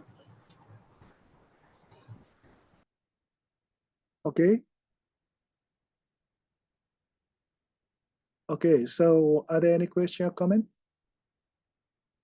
Okay, if no, let's close the morning session. So Bibin Sensei, do you have any announcement? Yeah, even though now it's already 12:28 Japan's time, so I think we follow also the rule. We will start 1:30. So we are very sorry. The break time just 1 hour, I think. So I think let's it's okay. 1 hour is enough. Yeah, I think.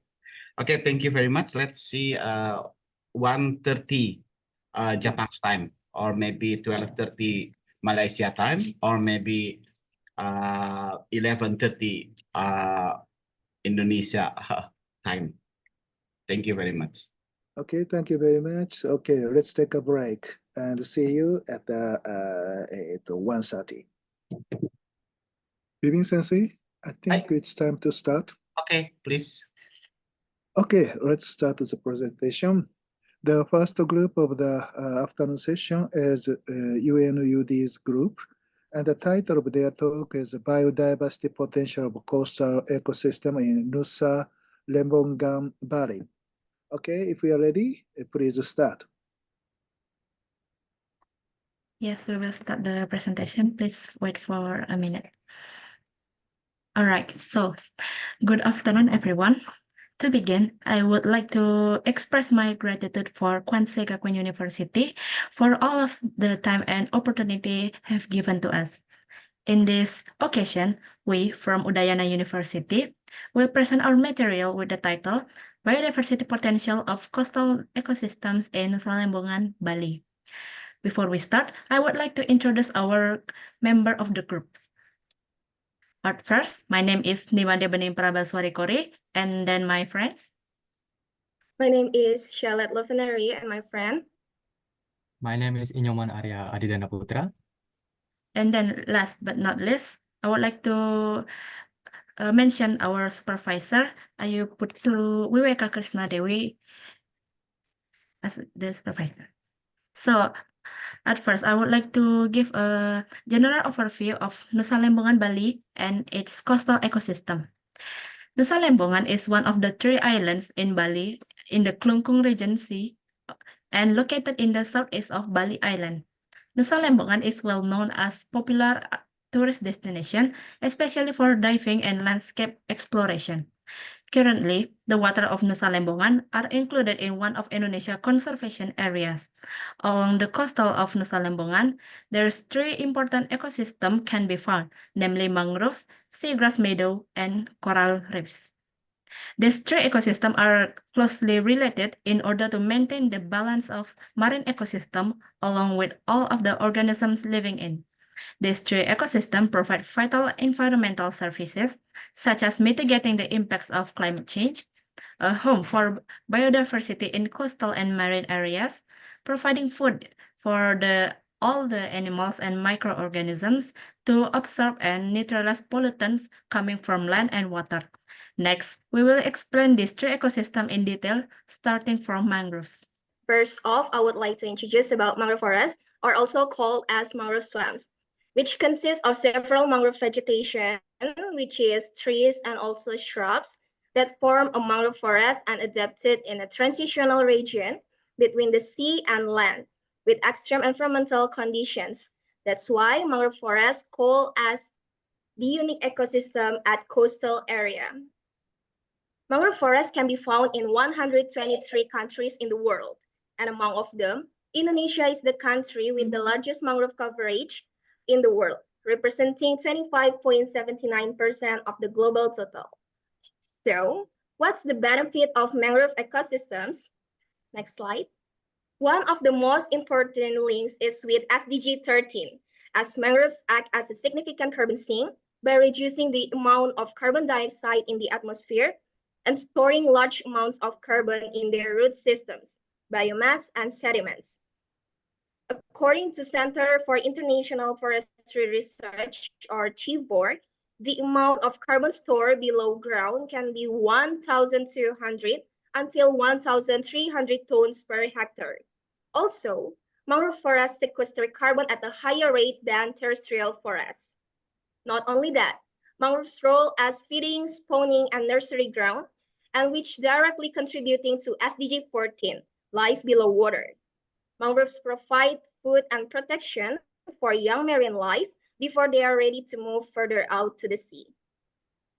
Mangroves also protect coastal and sediments area from disasters, such as coastal erosions, storms, and flooding, which is in line with SDG 11. Moreover, mangroves tie in with SDG 6 as they act as natural water filters, trapping sediments and pollutants from upstream sources, thereby maintaining water quality in adjacent marine habitats like seagrass meadow and coral reefs. Furthermore, mangroves provide habitat for terrestrial fauna. The diverse range of flora and fauna in mangroves are hotspots of biodiversity. It is in line with SDG 15 to halt biodiversity loss.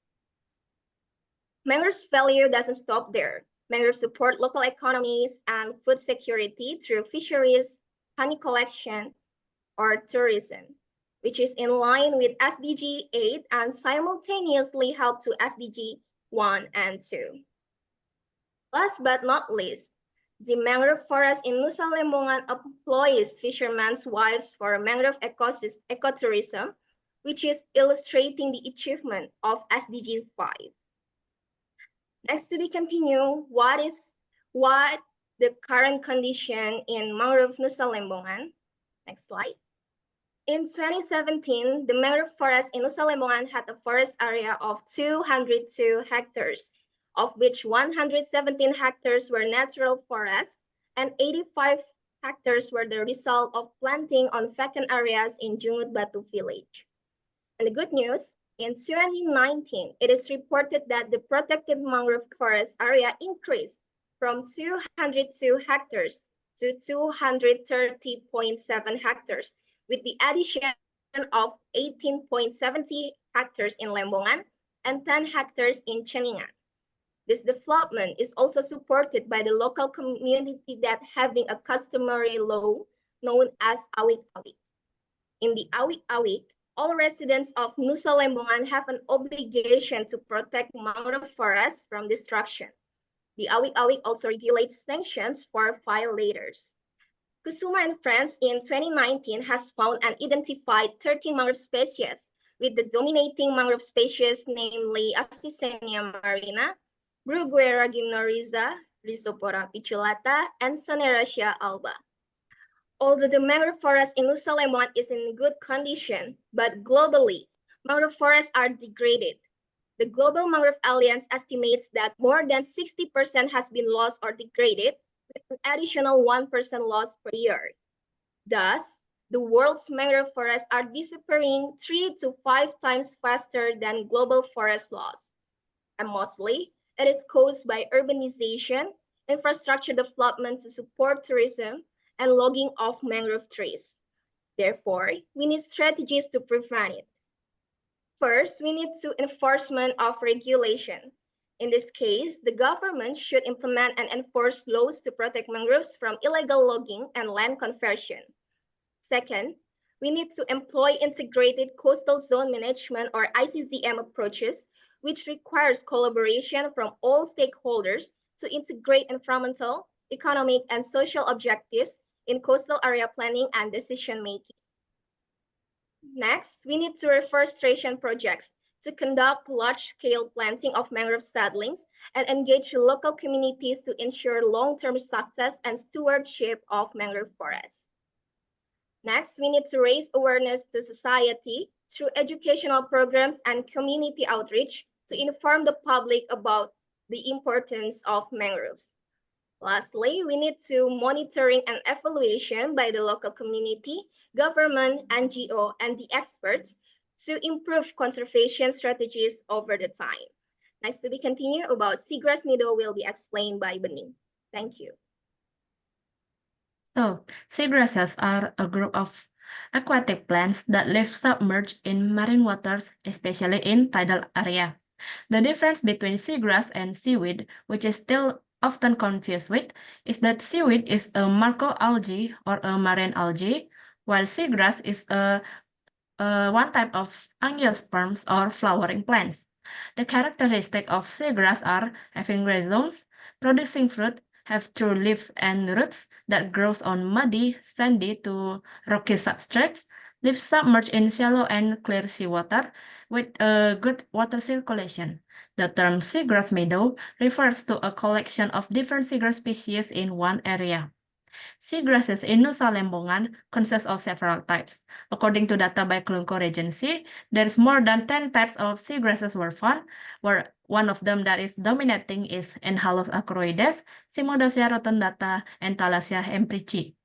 A research conducted by Ginting and friends state that area of seagrass beds in coastal water of Nusa Lembongan in 2021 reached 97.36 hectares. So the benefits of seagrass consist of many things.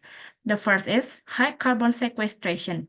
In Nusa Lembongan waters, the amount of carbon stored can reach 65.98 tons of carbon, according to Negara and friends in 2020.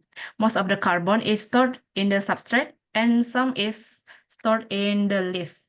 The second is seagrass act as a spawning ground, nursery ground, and feeding ground for a variety of marine biota, including the economically important fish such as sea cucumbers, sea urchin, and other kind of fish, and this providing important resources for fishermen, especially for small-scale and local fishermen. The third is seagrasses has the potential as an anti-cancer drug due to the presence of ingredients that can inhibit cancer, such as alkaloid and flavonoid. One of these potential species is Enhalus acoroides, according to Kurniasari and friends 2023. The fourth is the roots of seagrass can bind sediments and playing a role in reducing the power of currents and waves in seawater, so it can reduce the level of sedimentation and erosion in coastal area. Then lastly, seagrass plays a role in seawater filtration, especially in shallow area. This making the seawater clearer and reducing the water turbidity. So what's the current condition of seagrass meadow in Nusa Lembongan? Unfortunately, the seagrass area in Nusa Lembongan has decreased in area of 3.90 hectares from 2060 to 2021. This decline mostly occurred in southern and western part of Nusa Lembongan that is mostly caused by human activities such as ship activities, pollution, dredging coastal, even using the destructive tools in fishing activities such as trawls. So what's the act of prevention and preservation for this seagrass meadow? The currently ongoing efforts to prevent the decline of seagrasses is establishment of water conservation area in Nusa Penida that is implemented by Kelungkung Regency government, and this is established to achieve the target of sustainable fisheries and ecosystem resources, as well as environmental services. This establishment is closely related to SDG 14, which is to conserve and sustainably use the ocean, sea, and marine resource for sustainable development. In addition, more preventive action can be taken, such as transplanting seagrass, that is done by replanting seagrass rhizomes, implementing sustainable fisheries activities, processing waste from various activities, especially from tourism, increasing public awareness through education, establishing regulation that prohibit destructive activities, and so on. Now we will discuss about the coral reef ecosystem by my friends. Okay, next we enter into the discussion related to the coral reef ecosystem on the island of Nusa Lembongan. But before you know what coral and coral reef are and how this ecosystem develop, you need to know that Indonesia is the country that has the most extensive coral reef ecosystem in the world. Based on World Population Data Review in 2024, Indonesia is the country with the largest coral reef ecosystem in the world, with an area reaching 51,020 square kilometers, which cover almost 18% of the coral reef in the world. Meanwhile, in Bali, based on data from the Central Statistic Agency Environmental Statistic, the area of coral reef ecosystem in Bali reached 7,742 hectares, covering 12.62% of coral reef in Indonesia. Next slide. So this is the coral reef species that you can find in Nusa Lembongan. And you can find any more if you direct into the location. Next. But what exactly is defined as the coral reef? Coral reef are underwater habitat formed from calcium carbonate skeleton produced over time by polyps. Coral reef has two words, reef, which is a set of calcium carbonate structure formed by coral polyps, and coral, which is hard outer skeleton made of calcium carbonate. Coral reef are formed by coral polyps, reproducing and dividing into juvenile polyps that later form calcium carbonate skeleton and attach to the marine substrate. Coral, or specifically coral polyps, belong to the type of Phylum Cnidaria, which is part of the kingdom Animalia. So it is classified as an animal and not plant or stone. Coral animals are associated with microorganisms called zooxanthellae. The coral can obtain some nutrient from zooxanthellae. In addition, the color that appears on coral is given by zooxanthellae organism in coral polyp cells through the process of photosynthesis. Next slide. Then, what benefit can be obtained from the coral reef ecosystem on the coast? You need to know what coral reef are called rainforests of the sea, which although only occupy less than 0.1% of the seabed, but are home to 25% of the world marine species. In addition, the most important benefit of coral reef ecosystem are categorized into first, physical structure surface as a natural barrier that protect the coast from erosion, large wave, and storms by reducing wave energy to reduce impact that can harm coastal ecosystem. Second, biotic surface by providing diverse habitat for the variety of marine species, such as fish, mollusks, crustaceans, and many other organisms that increasing the biodiversity. Third, information service by providing signs about the past and present climate change. It can provide data on seawater temperature, salinity, and marine environmental conditions to determine climate and weather change. And fourth, social and cultural service by providing beauty to coastal areas and attracting tourists for recreational activities such as diving and snorkeling.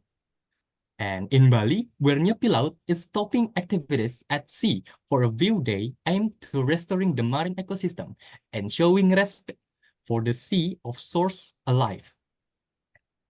Next page. So, what is the condition of coral reef in Nusa Lembongan this day? Based on observation, the branching coral of Nusa Lembongan are dominated by genus Acropora sp and Montipora sp. In this reef area, 573 species of fish and 296 species of coral reef have been identified. Observation in November 2015 and 2016 showed the percentage of leaf coral cover on the depth of 3 meter range between 43.61 to 78.8%, which indicate the condition of coral reef on Nusa Lembongan Island in the moderate to very good category. In Nusa Lembongan and Nusa Penida, severe coral bleaching occurred in June 2016. This is due to the high sea surface temperature recorded in this year, which indicate the presence of El Nino, which caused an increase in temperature and impact coral so that they can turn white because zooxanthellae left their tissue so that it can cause coral death. Next page. Next slide. So what causes coral reef damage and bleaching? Coral reef bleaching occur when zooxanthellae that are associated with the leaf inside coral separated from the coral skeleton. Based on research, zooxanthellae loss in the coral occur after being given extreme temperature treatment. So it is assumed that the decline of leaf coral in Nusa Lembongan and Nusa Penida is caused by increased sea temperature. In addition, Nusa Lembongan found some dead coral colonies covered by cyanobacteria. If the dominance of cyanobacteria is excessive, it can affect coral tissue and can cause black band disease. In Lembongan, coral reef were found to have been degraded due to storm that occurred in July 2018. Next page. So, what can be done to conserve coral reef ecosystem? To campaign for the conservation of coral reef ecosystem community, need to know the main benefit of coral reef ecosystem that can be educated that coral reef ecosystem can create economic value for coastal community through conservation and ecotourism, creating value that can be sold to visitor. Coral reef ecosystem provide ecosystem service estimated to be worth more than $1 trillion globally through food provisioning, shoreline protection, biogeochemical cycling, and tourism. By using bioprospecting technique to campaign SDGs goals to the public, that is possible to monetize that value of this option by the fact that avoiding irreversible damage from potential future overuse provide present values. SDGs goal can be achieved by coral reef ecosystem are climate action and lives below water.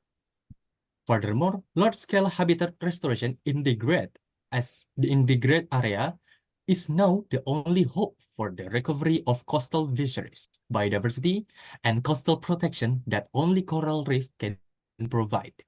Restoration uses bio-rock method, which can be built in any size or shape at any depth. Structure can increase population of economically important species that can be sustainably managed at much higher densities, including reef fish and other organisms. Next. After the presentation of material, are there any questions or criticism and suggestion for us? Okay, so the presentation is over, and it's okay for the discussion. Yes, it's okay. Okay, so thank you very much for the nice presentation, you and this group. And now the paper is open for discussion. Are there any question or comment? Tokunaga-san. Please. Yeah. Okay, hi. I have been to Lemonga. They are so beautiful place. So I want to ask one questions. Mangroves. I heard mangroves need clear water, and seaweed can clear sea water. So if seaweed decrease, mangroves also decrease. Is this right? You mean decrease the turbidity, the pollution? Yes. Yeah. Okay. Like microplastic, yeah. Okay, so your question is, can you mean seagrass or seaweed at first? So I want to ask seaweed number and Seaweed. yeah. Seaweed. So your question is, can seaweed and mangroves clear the pollution, especially from microplastic? Yeah, seaweed number and mangroves number is connected. Okay. Yeah, so let me answer this question. All So as far as I get it, that mangrove forest is totally in different area with the seaweed area. So if the mangrove forest decrease, the seaweed forest is not decrease. I mean, like it's a different area. It's far away from the mangrove area, like that. And the number of mangrove forests is increased in Nusa Lembongan. As I presented before, that mangrove forest has an area 202 hectares, increased to the 230.7 hectares. And about the seaweed, it is as far as we have gone to the Nusa Lembongan, it is said that the seaweed over there is good there, is in the good condition too. Maybe my friends Bening or Arya would like to add comments. Okay, thank you so much. Yes, thank you. It's my pleasure. So much. Okay, are there any question or comment? Yeah, I think one student from Unmul Please. Thank you for your time, sir. Maybe my question is, as I know, coral have high ecological function in coastal ecosystem. I would like to ask about the current threat that global warming poses to the coral life, as it can lead to massive coral bleaching. What are your thoughts and possible solutions regarding this issue? Because I think planting without improving the environment is pointless, because the main problem is global warming. If we just plant every time, then it will die also. Thank you. So I want to repeat your question. Your question is there more solution or to resolve the climate change effect? So because the replanting is kind of useless if the climate change is not restored, right? Your questions? Is that it? Okay. Yeah. So Arya can Thank you. okay. So Arya, if you can answer, please answer the question. So in my opinion, the climate change is can't we clear to any one person or one communities. It's the world problem. So if you want to solve the problem of climate change, you must together for the world to clear this problem. Right. But to community, we can solve the problem like marine clean up like that, like restoration and Oh yeah, maybe make I want make to some bio method for conservation. So I want to add more answer from Arya. For the climate change problem, it is kind of inevitable for now because of how large the impact is in over the world, especially in Indonesia. But for the coral reef restoration, there is more efforts we can do to increase the coral reef restoration or the coral reef area. So the first is to do more research and to do more research and planting the kind of coral that have heat resistant or the bleaching resistant. Not bleaching resistant. I mean the temperature resistant. So there is some kind of coral that can have more resistant in higher temperature other than the usual coral. This species can help us understanding and help us preventing climate change effects by replanting this heat-resistant coral. And then the planting of the coral can be done in areas that have a seawater that has not impacted by climate change. For example, in Nusa Lembongan, there is still some area of coral reef that still in good condition, and we can fully use that area to restore more coral reef, so it can be increasing our fishes and fish species, especially the coral reef fishes, and thus can increasing the more benefits of environmental services from coral reef. Is my answer clear for you? Okay, thank you for your answer. As far as I know, Bali always have environmental problem, like reclamation of Benoa Bay, reklamasi Teluk Benoa. I still remember of that incident. Thank you for your question. Thank you. All right, thank you so much for your questions. Excuse me. Please. Yeah, I'm curious. Just now you mentioned about the very sensitive with the climate changing. So can you show me? Can you show us what kind of the coral reef species that is very sensitive in early state?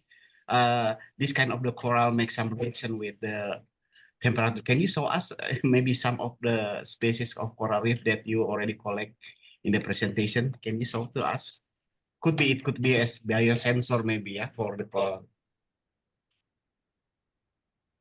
So your question is there a species that is sensitive to climate change? Yes. Is that right? Yeah. All right. So what kind of the species that are from the coral reef that very sensitive? All right. Thank you for your questions. For Arya, if you can answer to the question, please answer it. So if when I diving, I most found coral bleach in genus Acropora. Acropora, yeah. Acropora, yeah. yeah. Okay. Oh, there's many Acropora. Yes. Lepora aja, but okay. In Bali, the most of genus can easily we found is Acropora. Okay. And then the coral bleaching what I found is in Acropora, genus Acropora. So maybe it could be as biosensor also, yeah, maybe for the climate change. Thank you. Yeah, thank you. Okay, are there any question or comment? Okay, if no, let's move to the next session. Thank you very much.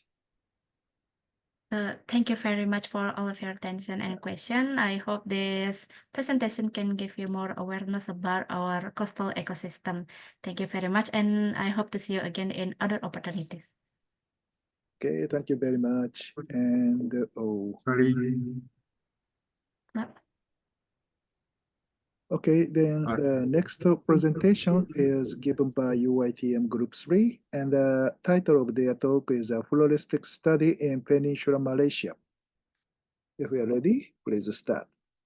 Okay, hello and good day everyone. My name is Hasha from Faculty of Applied Sciences, University Technology Mara, Selangor, Malaysia.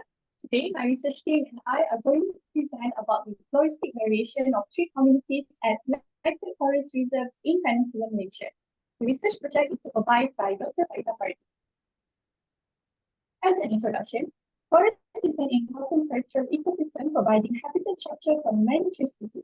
Malaysian forests have great diversity with more than 8,500 plant species, of which 2,860 are trees. So this study is significantly beneficial as it provides knowledge and understanding on the tree species composition and tree diversity specifically for SDG 15 Life on Land. The study aims to quantify the tree species composition and to assess forest structure at selected forest reserves in Peninsular Malaysia. The selected forest reserves are Bukit Tarik Forest Reserve, Kota Damansara Forest Reserve, Ulu Gomak Forest Reserve, which are located in Selangor. Also, the Song and Tekong Forest Reserve that are located in Pahang. So the findings from these forests will be presented individually by my research team. The methodology involves the establishment of plot 25 meter times 30 meter plot, which was located randomly in the study site. Within the plot, all trees with PDH of 5 cm and above were enumerated using a data tape. Then, the morphological characteristics of the specimens were compared with the various specimens and taxonomic trees of Symington. As for results, the forested composition shows Bukit Tarik Forest Reserve has diverse composition of 247 trees, 59 species and 52 families, while Kota Damansara recorded a total of 205 trees comprised of 46 species and 32 families. In Unud Forest Reserve, there was a total of 144 trees, 2 species, and 37 families were encountered in the study site. Next, a total of 15 common families were encountered in all study sites. UGFR, represent Unud Forest Reserve, and BTFR, Bukit Tarik Forest Reserve, shared a significant number of 21 families, while 18 families shared between BTFR and KDFR. The Venn diagram was in line with similarity index, which showed that UGFR and BTFR recorded high similarity index at 0.72 at family level, due to high number of common families. Next, the figure shows the graphic representation of the DCA in 3 forest locations. BTFR, which was represented by square symbol, and KDFR, represented by circle symbol, show points that are close together, reflecting the high similarity of forested composition in the study plots. On the other hand, plots that are located far from each other, such as UGFR, represent the dissimilarity of plant communities in the study plots. Third, this indicates there are different environmental gradients, such as properties, that underlie along the gradients for each forest habitat. Next part will be presented by Hakim. Assalamualaikum and good afternoon, everyone. My name is Hakimi Nizam and I will talk about the floristic compositions and species diversity of 3 communities at Lesong Forest Reserve, Pahang, Malaysia. We will be exploring the rich biodiversity of Lesong Forest Reserve, which is a remarkable ecosystem known for its diverse tree species and unique flora. This presentation will delve into the research conducted at these sites, highlighting the importance of conserving this natural treasure. Next.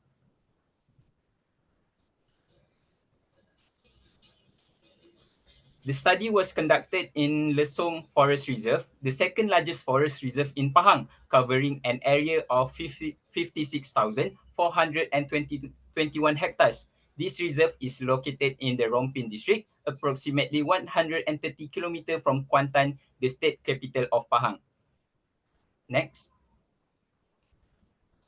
As for the floristic compositions, our survey recorded 4,950 trees, representing 61 families, 191 genera, and 601 species. The most specious family was Euphorbiaceae with 48 species. Next. The most abundant species recorded from this family was Elatriospermum tapos, or locally known as perah tree, which is abundant in lowland forests of Malaysia. The dominance of Euphorbiaceae in the forest reserve is expected and not surprising because Euphorbiaceae is well known to dominate or co-dominate many lowlands forests of Malaysia. Next. Dryobalanops aromatica or kapo tree was the most dominant species at LFR with 520 trees. Dryobalanops aromatica is found in Sumatra, Peninsula Malaysia, and Borneo. The species epithet aromatica is derived from the Latin word aromaticus, meaning spice-like, referring to the aroma of the dama or resin. Both the cut wood and crushed fresh leaf produce the aromatic scents. Kapo grows in clusters on well-drained soil on hillsides and exhibits the crown shyness phenomenon, where the tree crowns do not overlap or come into contact with one another. Next. Moving on to the diversity indexes, the Lesong Forest Reserve exhibited high species diversity with a Shannon Diversity Index of 5.44 and a Magalhae Index of 65.14, which is higher than the value recorded from previous studies at Bukit Pancho State Park, Gunung Belumut Recreational Forest, and Gunung Baso Forest Reserve. This indicates that LFR have a rich and diverse tree community, essential for maintaining ecological balance and resilience. However, the evenness index was relatively low at 0.42. This low evenness value suggests that while there is high number of different species present, the distributions of individual among the species is uneven. In other words, a few species dominate in terms of number of individuals, whereas many other species are represented by only a few individuals.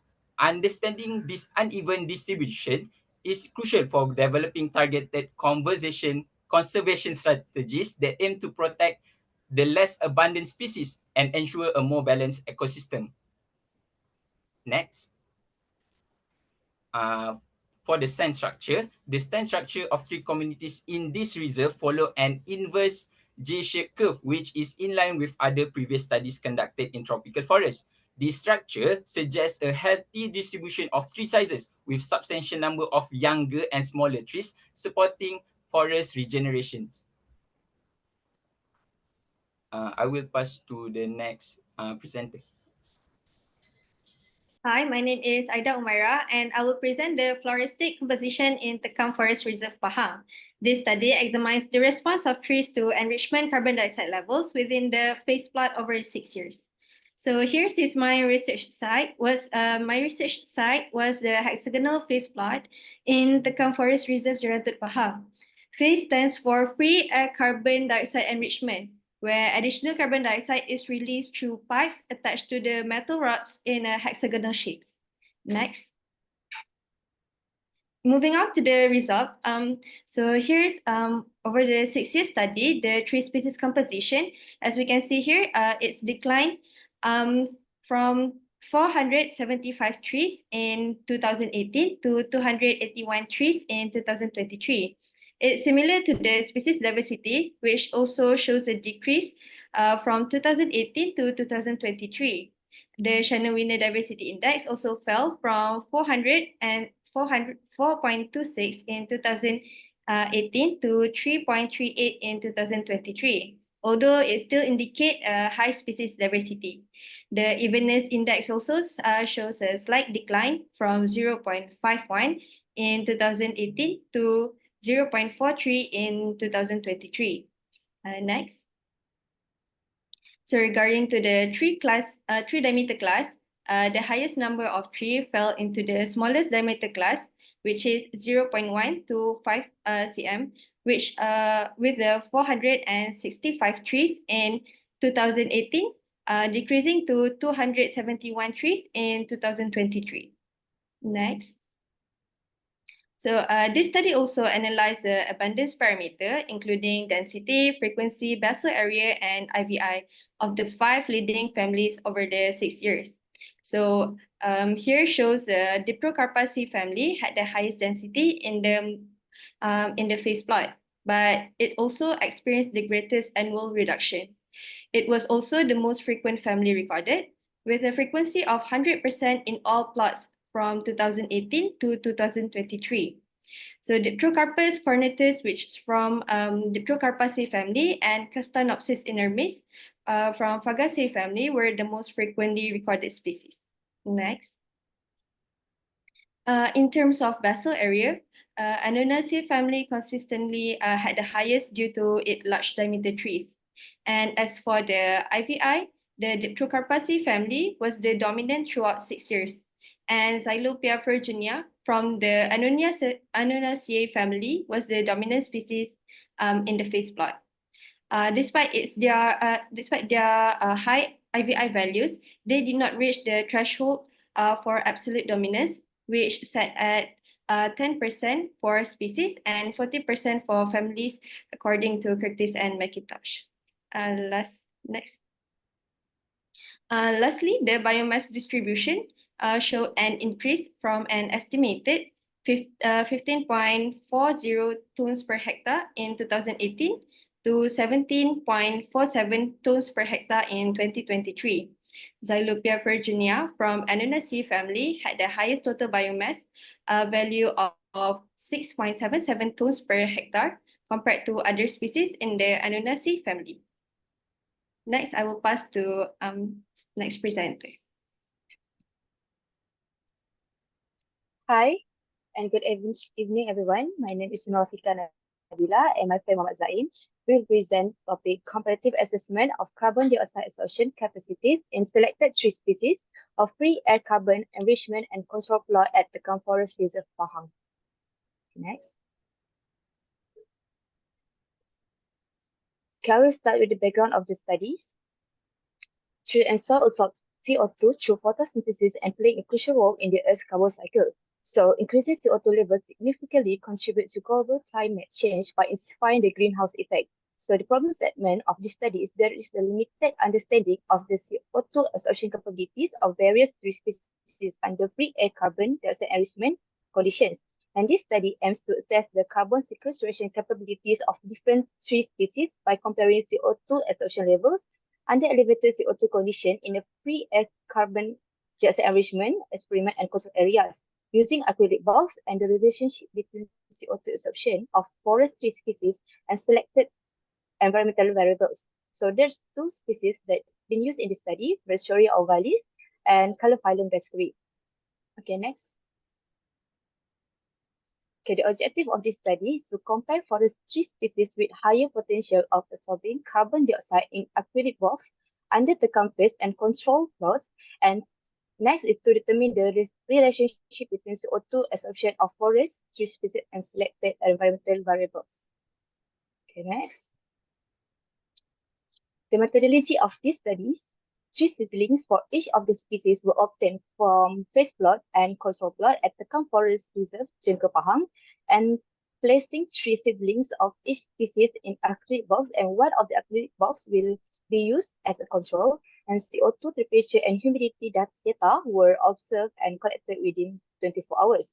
And moreover, identify the association rate and the average of each environmental variables. And the last one is data analysis. Okay, next. Next. Okay, I will start with the first objective for. Okay, I will start with the Sharia of values. At the control plot, the highest carbon dioxide association value was 45.42 ppm per hour at 10 a.m. and at the phase 59.47 ppm per hour at 9 a.m. And the lowest carbon dioxide absorption was negative 28.84 ppm per hour at 5 p.m. and at the phase negative 56.27 ppm per hour. Okay, next. Okay, for Sharia of values at the control side, the highest absorption rate in the control condition at 10 a.m. indicates photosynthetic activity, while at the phase condition, highest absorption rate at 9 a.m. indicates an earlier absorption in photosynthesis compared to the control condition, potentially due to elevated CO2 level enhancing photosynthetic efficiency. And the lowest absorption rate at 5 p.m. suggests decreased photosynthetic activity and possibly higher respiration. And notable negative absorption rate at 8 a.m. due to higher CO2 emission from respiration. And the lowest at 5 p.m. show decrease of photosynthetic activity. Okay, next. For color phylum diversity, at the control side, highest carbon dioxide was 118.90 ppm per hour at 10 a.m. and the lowest is negative 84.09 ppm per hour at 6 a.m. while at the base highest was 68.94 at 9 a.m. and the lowest is negative 25.62. And next. For caliphyllum discovery at the control side, the absorption rate at 10 a.m. is the highest, indicating photosynthetic activity during this time. The absorption rate at 6 a.m. also the lowest, and which might be to the pre-dawn period when photosynthesis is minimal, and negative absorption rate at 8 a.m. due to higher CO2 emission from respiration. But at the phase, the absorption rate at 9 a.m. is the highest, which is slightly earlier than the peak in the control condition. And this could indicate that elevated CO2 level leads to more efficient or earlier peak for photosynthesis. And the last one, the absorption rate at 5 p.m. is the lowest, showing a decrease in CO2 absorption during the late afternoon. Okay, next I will pass to my friends for the second objective. Hello and good afternoon, everyone. My name is Muhammad Zaim. So I would like to repeat again on the second objective of the studies, which is to determine the relationship between CO2 absorption of forestry species and selected environmental variable. Next. So moving on to the result for the temperature and carbon dioxide absorption. Based on the graph, for Sharia ovalis, shows a consistent weak negative correlation between temperature and carbon dioxide absorption across both sides, which is the control side and the phase side. So next, the elevated temperatures can negatively affect the photosynthetic machinery. This is because due to the high temperature can reduce stomatal conductance, leading to decreased carbon dioxide intake. Negative correlation indicates that high temperatures reduce photosynthesis and stomatal conductance, resulting in lower carbon dioxide absorption. Next. So for the Calophyllum dioscuri shows a weak negative correlation at the phase side, whereas at the control site, it shows a positive correlation. So the positive correlation at the control sites, as we can see from the graph A, shows a moderate temperature increase. Moderate temperature increases can promote photosynthesis and enhance carbon dioxide absorption. While at phase site, the combination of elevated carbon dioxide and high temperature exceeds the optimal range for carbon dioxide absorption. Okay, so next. So for humidity and carbon dioxide absorption for Sharia ovalis, both Sharia ovalis sites, control and phase site, exhibit a positive correlation between humidity and carbon dioxide absorption. As humidity rises, carbon dioxide absorption of Sharia ovalis increases due to enhanced stomatal conductance. Higher humidity indicates that it enhances carbon dioxide absorption through increased stomatal conductance. This trend is consistent at both the control and phase sites, indicating that Sharia ovalis benefits from higher humidity regardless of carbon dioxide levels. Next. So for Calophyllum dioscuri, for humidity and carbon dioxide absorption shows a weak negative correlation at the control site, whereas Calophyllum dioscuri shows a positive correlation at the phase site. At the control site, the negative trend in carbon dioxide absorption with increasing humidity may be due to stress responses or increased soil carbon dioxide emissions. Stress responses or increased soil carbon dioxide emissions can lead to a negative trend in carbon dioxide absorption at higher humidity levels. At the phase site, the positive trend indicates that elevated carbon dioxide levels enhance photosynthesis and water use efficiency, improving carbon dioxide absorption as humidity increases. So next. So in conclusion, Sharia ovalis absorbs more carbon dioxide under elevated carbon dioxide condition phase, with positive correlation to humidity and negative correlation to temperature, making it better in humid condition. Conversely, for Calophyllum dioscuri absorbs more carbon dioxide at the control site, with initial gains under phase. Thus, Sharia ovalis is more efficient under elevated carbon dioxide and humid condition, while Calophyllum dioscuri is better at current carbon dioxide levels, but less consistent under varying environmental condition. That's all from us. Thank you. Okay, thank you very much, UiTM Group 3. And the paper is now open for discussion. Are there any question or comment? Okay, I have a comment about the final presentation. So the regression analysis of the humidity and CO2 absorption. Could you please show the figure? Okay, so I have several comments. So for example, the figure B, there seems to be a positive correlation, but I think it may be a result of the outlier. One point is shows a large CO2 absorption comparing to others. So I think the point may be removed as an outlier. So it is a first comment. And another comment is you try the regression analysis, and the coefficient to the x is obtained, but they are small values.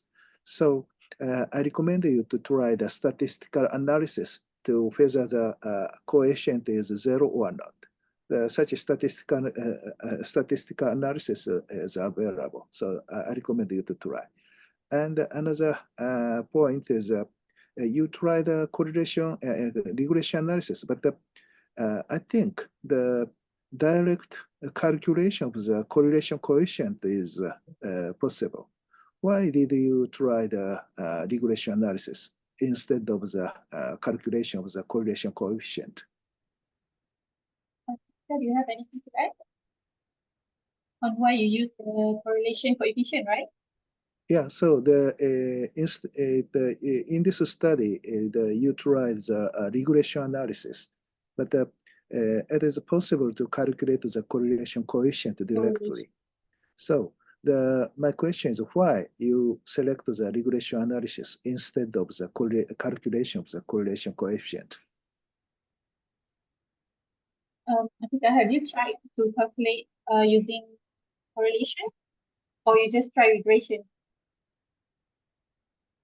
So I think okay, so in the regression analysis,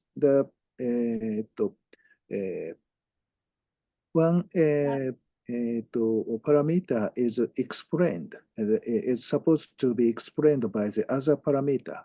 So this regression analysis seems to hypothesize that the average humidity is explained by the carbon dioxide absorption. But it seems to me strange. Maybe carbon dioxide absorption may be explained by the average of the humidity. So the explanatory variable, the average of the humidity should be used as an explanatory variable. Yeah, oh, but that is opposite. yeah. Oh, okay. Thank you so much for the comment. Thank you. So it's supposedly the absorption rate should be the explanatory variable. Is that so? Yeah. So, but in this analysis, okay. the carbon dioxide absorption is used as an explanatory variable. Okay. Actually, this research is conducted by my research team. So, But thank you so much for the comment. Surely I'll do the analysis instead of doing the regression. Maybe that's why it leads to very low regression value. And I'll try to do the correlation instead and exchange the parameter. Thank you, Sensei, for that. Okay, thank you. And are there any question or comment? Okay, so I have one more question about the so diversity index of the Lesong Forest Reserve. So in your presentation, you compared the diversity in the indices among several places. And as a result, you told that the Lesong Forest Reserve shows a highest diversity. So I'm afraid I missed something, but my question is why the Lesong Forest Reserve has such a high diversity? So the cause of the diversity. As for Lesong Forest Reserve, as we know that diversity index can be influenced by richness and evenness. So in this forest reserve, it can be said that Lesong Forest Reserve has high number of species, which is 601 species among a total of 4,953 comprised of 601 species. That is why it leads to high diversity calculated for the Lesong Forest Reserve. Yeah. So my question is why Forest Reserve shows a high diversity comparing to the other places. So for example, the soil condition is different or water condition is different. I'd like to know such a Oh, okay. Oh, I understand your question. Do you mean other underlying factors that can contribute to the diversity? Is that so? So the cause of the diversity, what is different in Lesong Forest Reserve comparing to the other place? As for this research, it is only conducted at fieldwork basis on which we only did the tree sampling and did not involve any other abiotic factors such as soil factor. Or maybe in this case, we can by using this preliminary result, we can actually do another soil analysis, another soil sampling that can explain on the diversity maybe in the next research, because for this study, we only focuses on the tree species composition and diversity, not related to any abiotic factor. Okay. Okay. So thank you very much. And are there any question, comment? Okay, if no, let's move to the final session. And thank you very much, UiTM Group 3. And the final presentation is given by KGU Group, and the title of their talk is Wildboar Damage and the Solution in the Saraike Wetland. If we are ready, please start. Hello everyone, we are Group 2 from Unsika University. The presenters today are Kanata Yoko, Yoichiro Tokunaga, and myself, Really Wang. Our presentation focuses on the topic wildboar damage and solutions in the Saraike wetland. Wildboars are related to pigs but live in the wild and are more aggressive. They are now damaging the biodiversity of the Saraike wetland. In our presentation, we discuss how wildboars affect the wetland and then what measures we try to prevent boars from damaging the wetland. Finally, we report the result of our measures. The Saraike wetland is in Sanda City, Hyogo Prefecture, in western Japan. This wetland is a spring-fed ecosystem with rich biodiversity, made up of multiple wetland groups. The name Saraike means a reservoir formed by building embankments around the low-lying area in the plains. These embankments are low and long, so they don't hold much water. The wetland formation involves a layer of river sediments from the Quaternary period, known as high terrace gravel layers. These layers are made of sand, gravel, and clay. When it rains, water seeps through the gravel and comes out at the slope where the clay layers breaks. If this area is gently sloping with clay, water stagnates, creating a wet habitat. The environment is nutrient poor and slightly acidic, prevents tall, nutrient-loving plants from invading, allowing unique wetland plants and insects to thrive.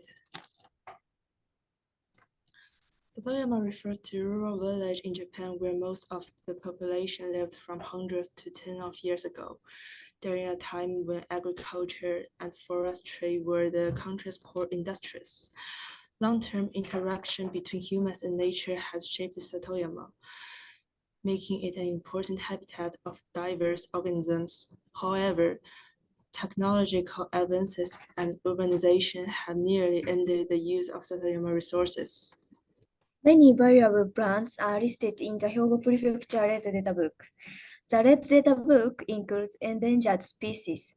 For example, sphagnum moss and Picteris radiata, white-eagled flowers thrive in the Saraike wetland, and they boast of remarkable biodiversity. However, the Saraike wetland faces several problems. For instance, when trees grow thick, sunlight doesn't reach the ground where ground-level plants are growing. This makes it difficult for ground-level plants to live and negatively impacts biodiversity. Moreover, the size of the Saraike wetland is getting smaller due to the runoff of water. This phenomenon threatens the lives of organisms living in the Saraike wetland. Despite these issues, there are further challenges facing the wetland. One of the problems is the Saraike wetland is suffering from damage caused by wild boars. Wild boars are destroying the soil there and affecting the biodiversity. The brown area in this picture is believed to have been destroyed by wild boars. These animals dig up soil with their nose, eating earthworms and plant roots. Their behavior then stops viable plants to sprout and grow. From here, we are going to briefly talk about wild boars. Wild boars were domesticated by humans about 10,000 years ago. They are now what we know pigs. pigs have been bred to produce more meat than wild boars. In Japan, two types of wild boars inhabit, Japanese wild boar and Duke wild boar. But it is thought Japanese wild boars inhabit the side wetland. The Japanese wild boar is around 100 to 170 centimeters in length and weighs of 75 to 180 kilograms. As I mentioned earlier, they dig up and eat the roots and underground stems of plants in the mountains. Boars are omnivorous, so they also eat fruits like persimmons, mushrooms, and small animals such as frogs and newts. Wild boars have a habit of taking mud baths and water baths to remove parasites such as mites and regulate their body temperature. They also rub their bodies against trees after taking a mud bath. Unfortunately, this behavior of wild boars hinders the growth of plants in the side wetland.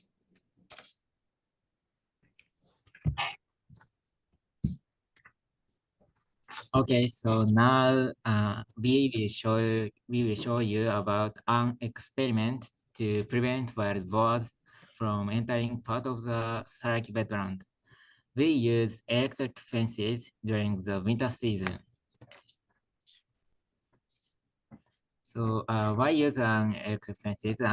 We chose electric fences for several reasons. And first, wild boars are very strong and can break through regular fences. And electric fences deliver small electric shock. And it is both cost-effective and easy to install. Electric shocks also prevent boars from charging fences, and therefore electric fences are not easily destroyed, and we can save money as well. Electric fences can have been proven effective in other areas, so we are confident that we could succeed in our experiment. And our electric fences is powered by solar energy, and it is friendly for environment and reducing for frequent maintenance. The fence is designed to give a mild shock to the wild boars, which scares them away and prevents them from entering the protected area. Our goal is to keep them away from certain areas without injuring them to the fences, and so the fences can continue their role in the ecosystem. And the results of our experiment were positive. The area protected by the electric fences kept undisturbed by wild boars during the winter season. This shows that the electric fences was effective in keeping wild boars away. Our findings are consistent with those in other regions, so we confirmed that electric fences are a reliable method for managing wild boars incursions. In conclusion, we first learned that wild boars cause wetland destruction since they dig out roots and eat seeds and fruits. They conducted an experiment to prevent boars from entering certain areas by using electric fences. We recognize that wild boars play a vital role in keeping biodiversity. Therefore, electric fences were effective without killing boars, and at the same time, we can protect sensitive areas from damage.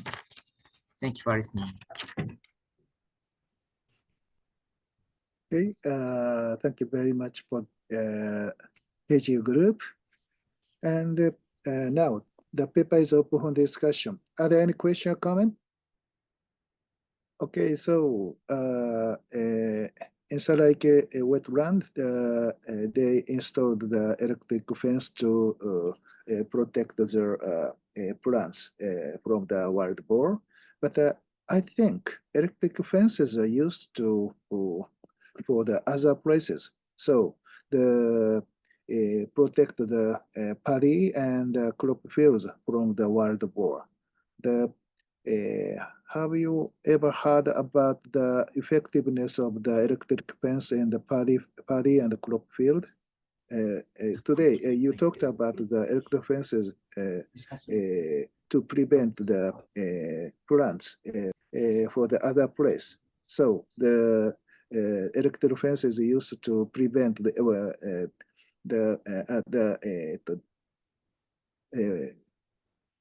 and prevent the damage from wild boar for the paddy and the crop field. So I'd like to know how much such electric fences are effective for the paddy and the crop field.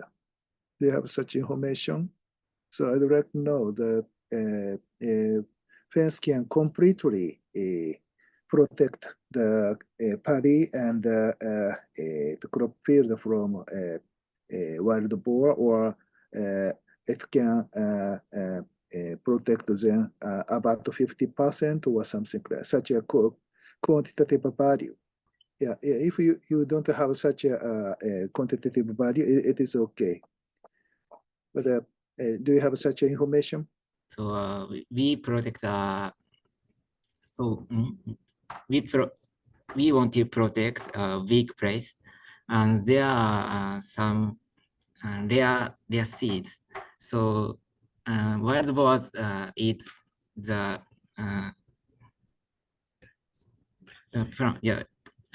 plant root seeds. So we want to keep the seeds. So if we protect the areas, it can be more flowers. So the not only the wetland, but also the crop field we or protect with the paddy, place, the electric fences are many seeds effective. can sprout safety.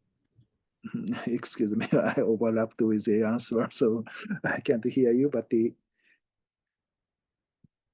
so it is effective in the other place. Other place mean the crop field or paddy, not only the wetland. Is it right? This method is used many places. So wild boars eat many kinds of crops. So other place. So you mean that the method, same as wild boars eat some crops. So other place install electric fences. So same as wild boars cannot into the crops field. Yeah. Okay, thank you. So the electric fence is also effective for the guard of the paddy. And okay, thank you. And are there any question or comment? May I have a question? Please. Can you use your method in the sea? I mean, to observe something underwater. Do you understand? So you maybe the electric fence is from solar power. So okay. Excuse me. Yeah, I don't think so. Yeah, in so in the water, the fish also can be paralyzed by the electricity. I'm Not, afraid. yeah, that's why, Sensei, To Sensei. Yeah. So there are many species that what you call it, for example, to observe something like that. But it's okay. Just I want to know. It's okay. Good. Yeah. Good. Yeah. So in order to apply the method, it is difficult to apply the method to the in the water. But some other method, not electricity, is required, I think. Okay. Okay. Thank you very much. Understand, Sensei. Understand. Just I want to know. Okay. Thank you. Arigato Thank you. gozaimashita. Thank you. And are there any question or comment? Okay, if no, let's thank you very much, KGU. And this is a final talk, and I'd like to close this session. And at first, I'd like to express my thankfulness to all the participants for the presentation and the active discussion. I really enjoyed all the presentations. And I'm very glad if you also enjoyed this SDGs workshop. This is a fourth workshop. So as I told, this workshop was started in the era of the corona pandemic, but we'd like to expand this activity more. So next year, we'd like to invite more students from the many countries. So, and I'd like to see you somewhere, sometime. And in KGU, we have an international master course. And if you are interested in, please access our university's homepage. And we are glad if you apply to our university. Anyway, thank you very much again. And sampai jumpa lagi. Wah. Welcome, To Sensei. Okay, but before that, I think Bibin Sensei has some announcement. Yeah, I think as I already informed before that, please open your camera. And also, To Sensei, I think there's a delegation from the Sandasi Prefecture. Yeah. Maybe you can introduce him or I don't know. Okay, so the study in Sandasi, Saraiki Shitsugen is supported by the Sanda City Saroyama activity. And the staff of the Sanda City attend this meeting. Could you please show open your camera? Wow. すいません。三田市から参加いただいている方、ちょっと紹介をしたいので、カメラをオープンしていただいてもよろしいでしょうか。Wow. Because it's not so easy to enter this area. There's no foreigner also can come there, including Japanese also, if there's no permission from the officer. Yeah, unfortunately, the staff is absent. So I'm very sorry. But anyway, the Saraiki Shitsugen wetland activity is supported by the Sanda City. ありがとうございます。So the activity, Saraiki Shitsugen activity is supported by the Sanda City. Okay. Okay, so I make pictures and then maybe some. Thank you very much. And then, okay, I think that's all, Sensei. And also maybe we are going to make a certificate as soon as possible, and I will So spread to you by. we will issue the certificate to all the participants. So please welcome. Arigato. Okay. Thank you very much. Terima kasih and sampai jumpa lagi. Wow. Okay. Arigato, Sensei. Yeah, Bibin arigato. Sensei. Thank you, Sensei. Professor Abesi Santo, thank you very much. Uchimara Sensei, I miss you all, really. Yeah. Thank you, Professor. Yeah. Okay, I will left. Okay, thank Yeah, you. yeah. Thank you. Bye. Terima kasih. Thank you, Unsika. Bye. Yeah, thank you.